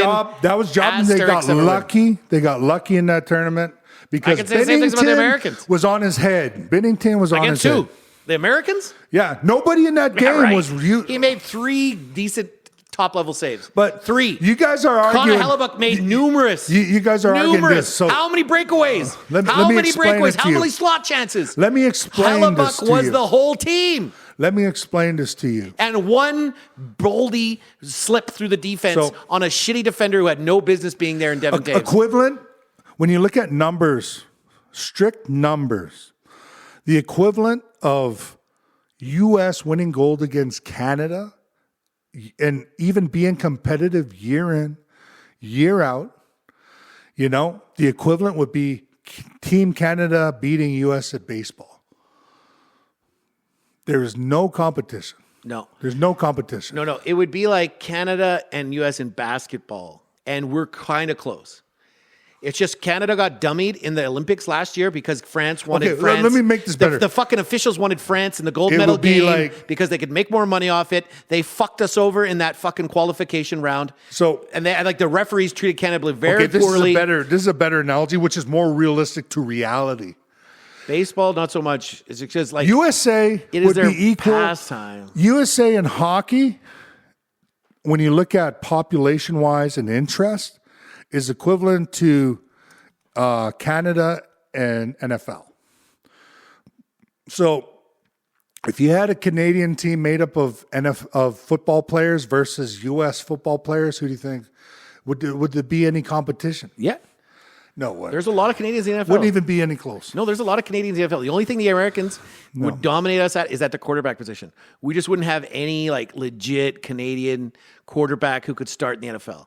That's the only thing. We have linemen, defensive linemen, we have linebackers, Canada could play we have US defensive backs, we have running backs, we have receivers. Football, No, we could, baseball. They could play them 10 out of 10, 100 out of 100. They lose every single time. If we had a better quarterback, they lose we every could single do it. time. But the thing is, like, and it's more disparaging in hockey. It's different. It's more different. disparaging in hockey. Because the way hockey is 5 players plus a goalie, it's a lot different gameplay than a 50-person roster in NFL. And here's another than stat. a 26-man roster in baseball where you have 9 guys versus 1 guy at the plate. Here's it's another one-on-one battle. Hockey hasn't been relevant. Basketball is close. Basketball is close.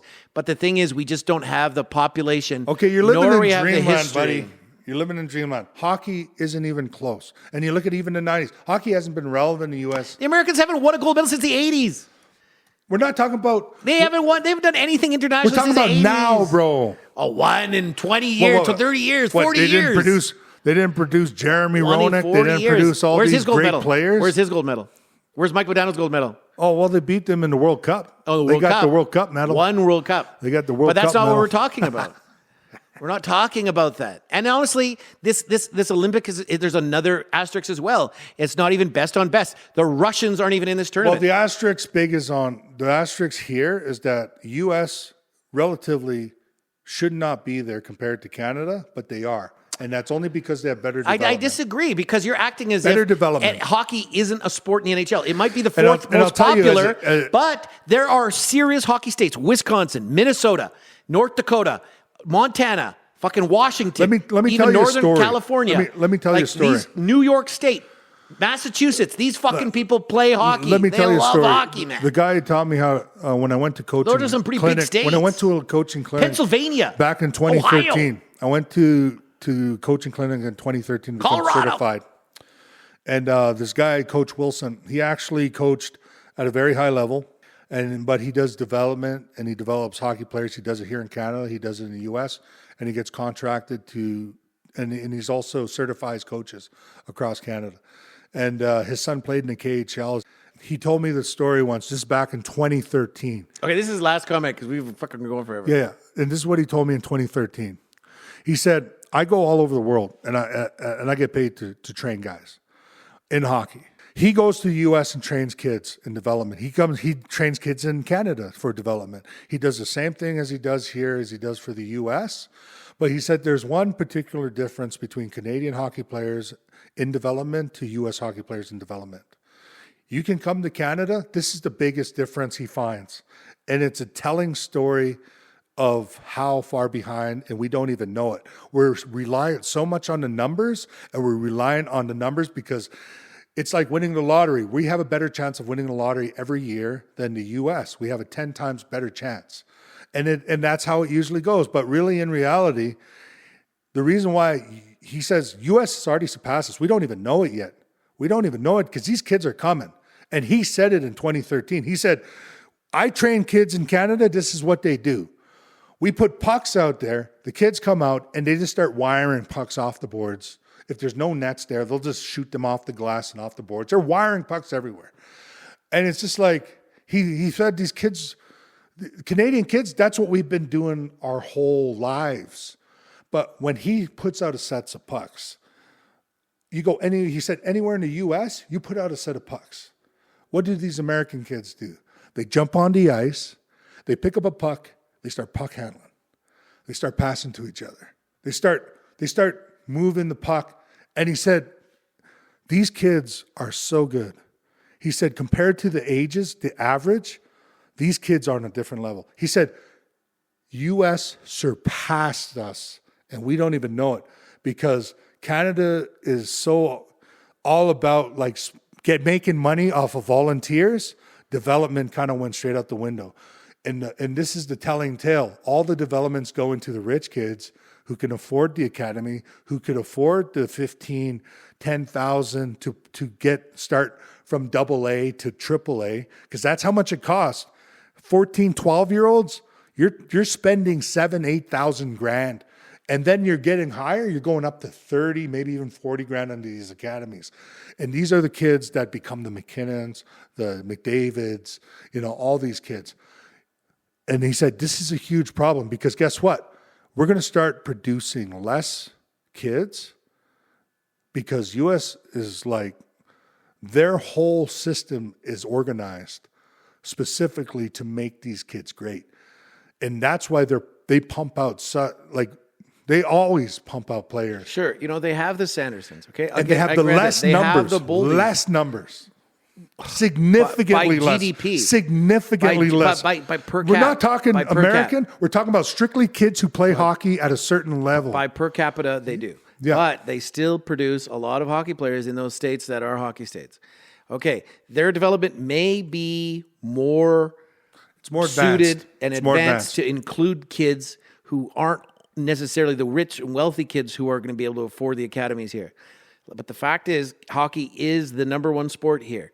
And it is going to be the best development sport you can get into as a youth. Your best chance to be a youth, or a professional athlete is through hockey here in Canada. No. What other sport? No. What other sport can you be a pro athlete? You know what? Hockey is how it when is. I talk with the guys, the recommendation is go south. Get your kids to go south and maybe get your kids to NCAA. That's the best route to take now. Okay. That's the best route. Sure. CHL? You're missing my point. Okay. What I'm saying is because hockey is the number one sport here, more money is devoted to development, to scouting, identification. You have a better chance to go pro as a hockey player here than you do as a baseball player, than a football player, than a basketball player. I know the numbers. I know the per cap. It is than the States. In the United States, you have a better chance of becoming a football player because of where the development system is. Yeah. And then also a baseball player and a basketball player. Do you know how many kids are involved in amateur athletics in all of these sports? We're talking so many. Canada can't compete. But in hockey, we are still the top because it is our number one game. We've lost this one to a gimmick. And, I'll give your friend credit. No. I'll give your friend a credit. I say hockey development is changing in Canada. But we have been. We're it hasn't. It's left the kids behind that could be the Messiers, that could be the Lindrosses. We're throwing lotteries in every year. The kids that could be the Neelys. No, we're going to start missing out on the gritty players who, like the Michael Furlans. Like we're going to have less of those kids, which is the biggest travesty. And that's why our development system is behind.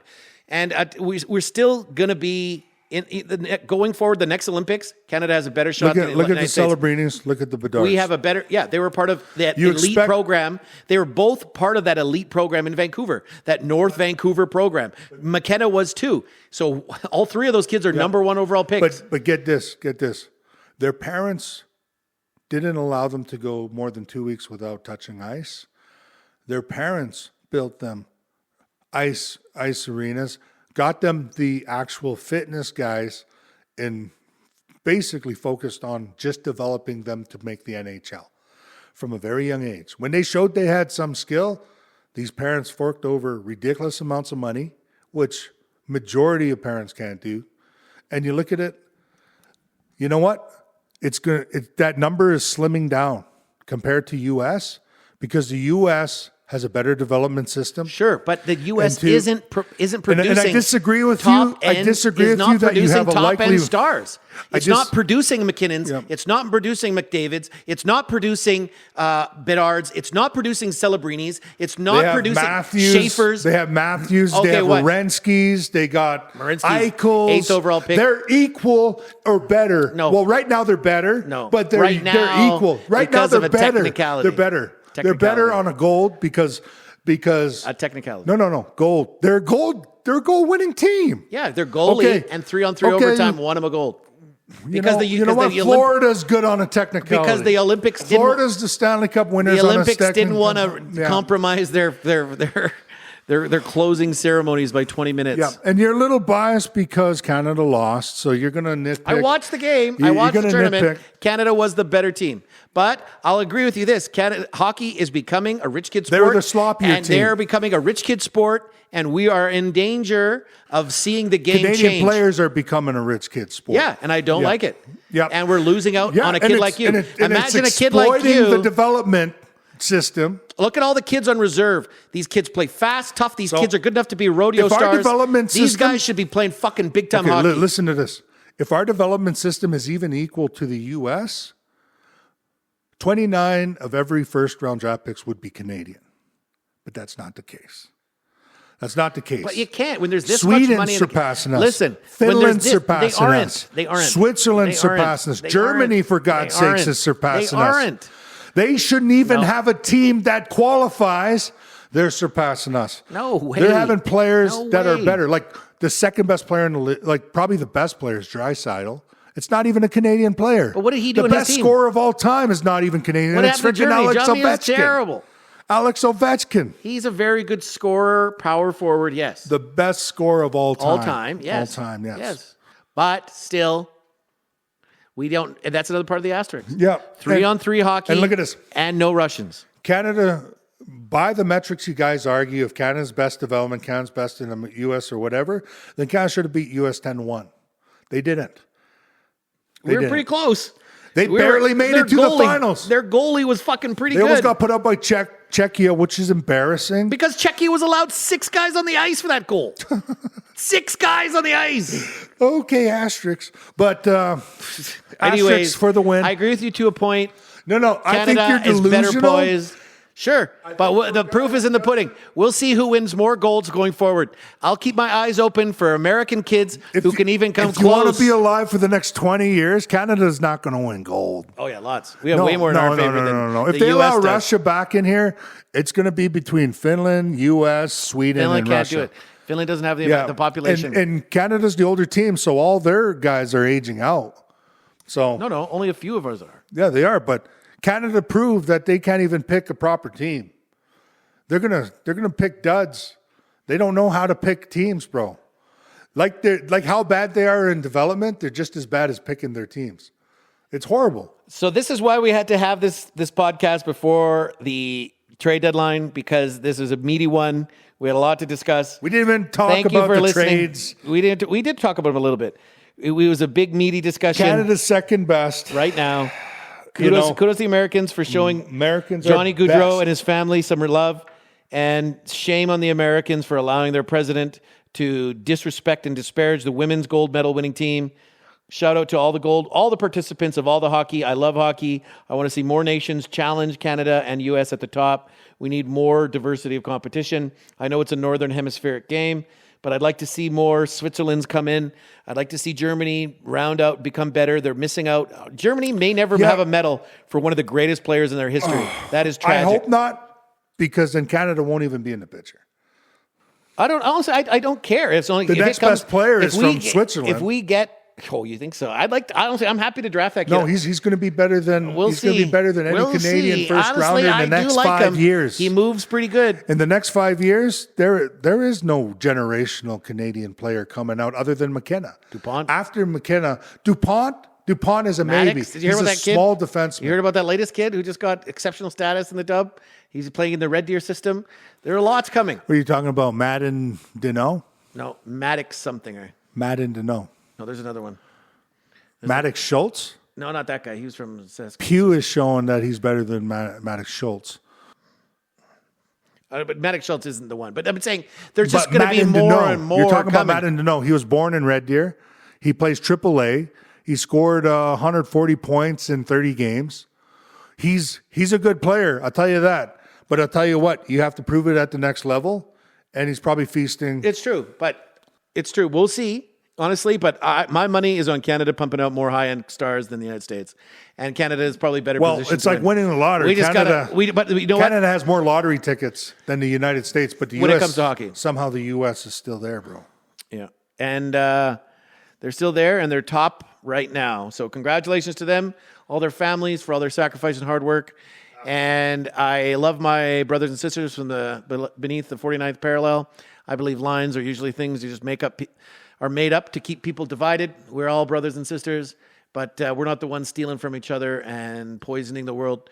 We're the ones trying to clean it up and build it so that our kids have a better sheet of ice to play on when they're ready to slap on the skates.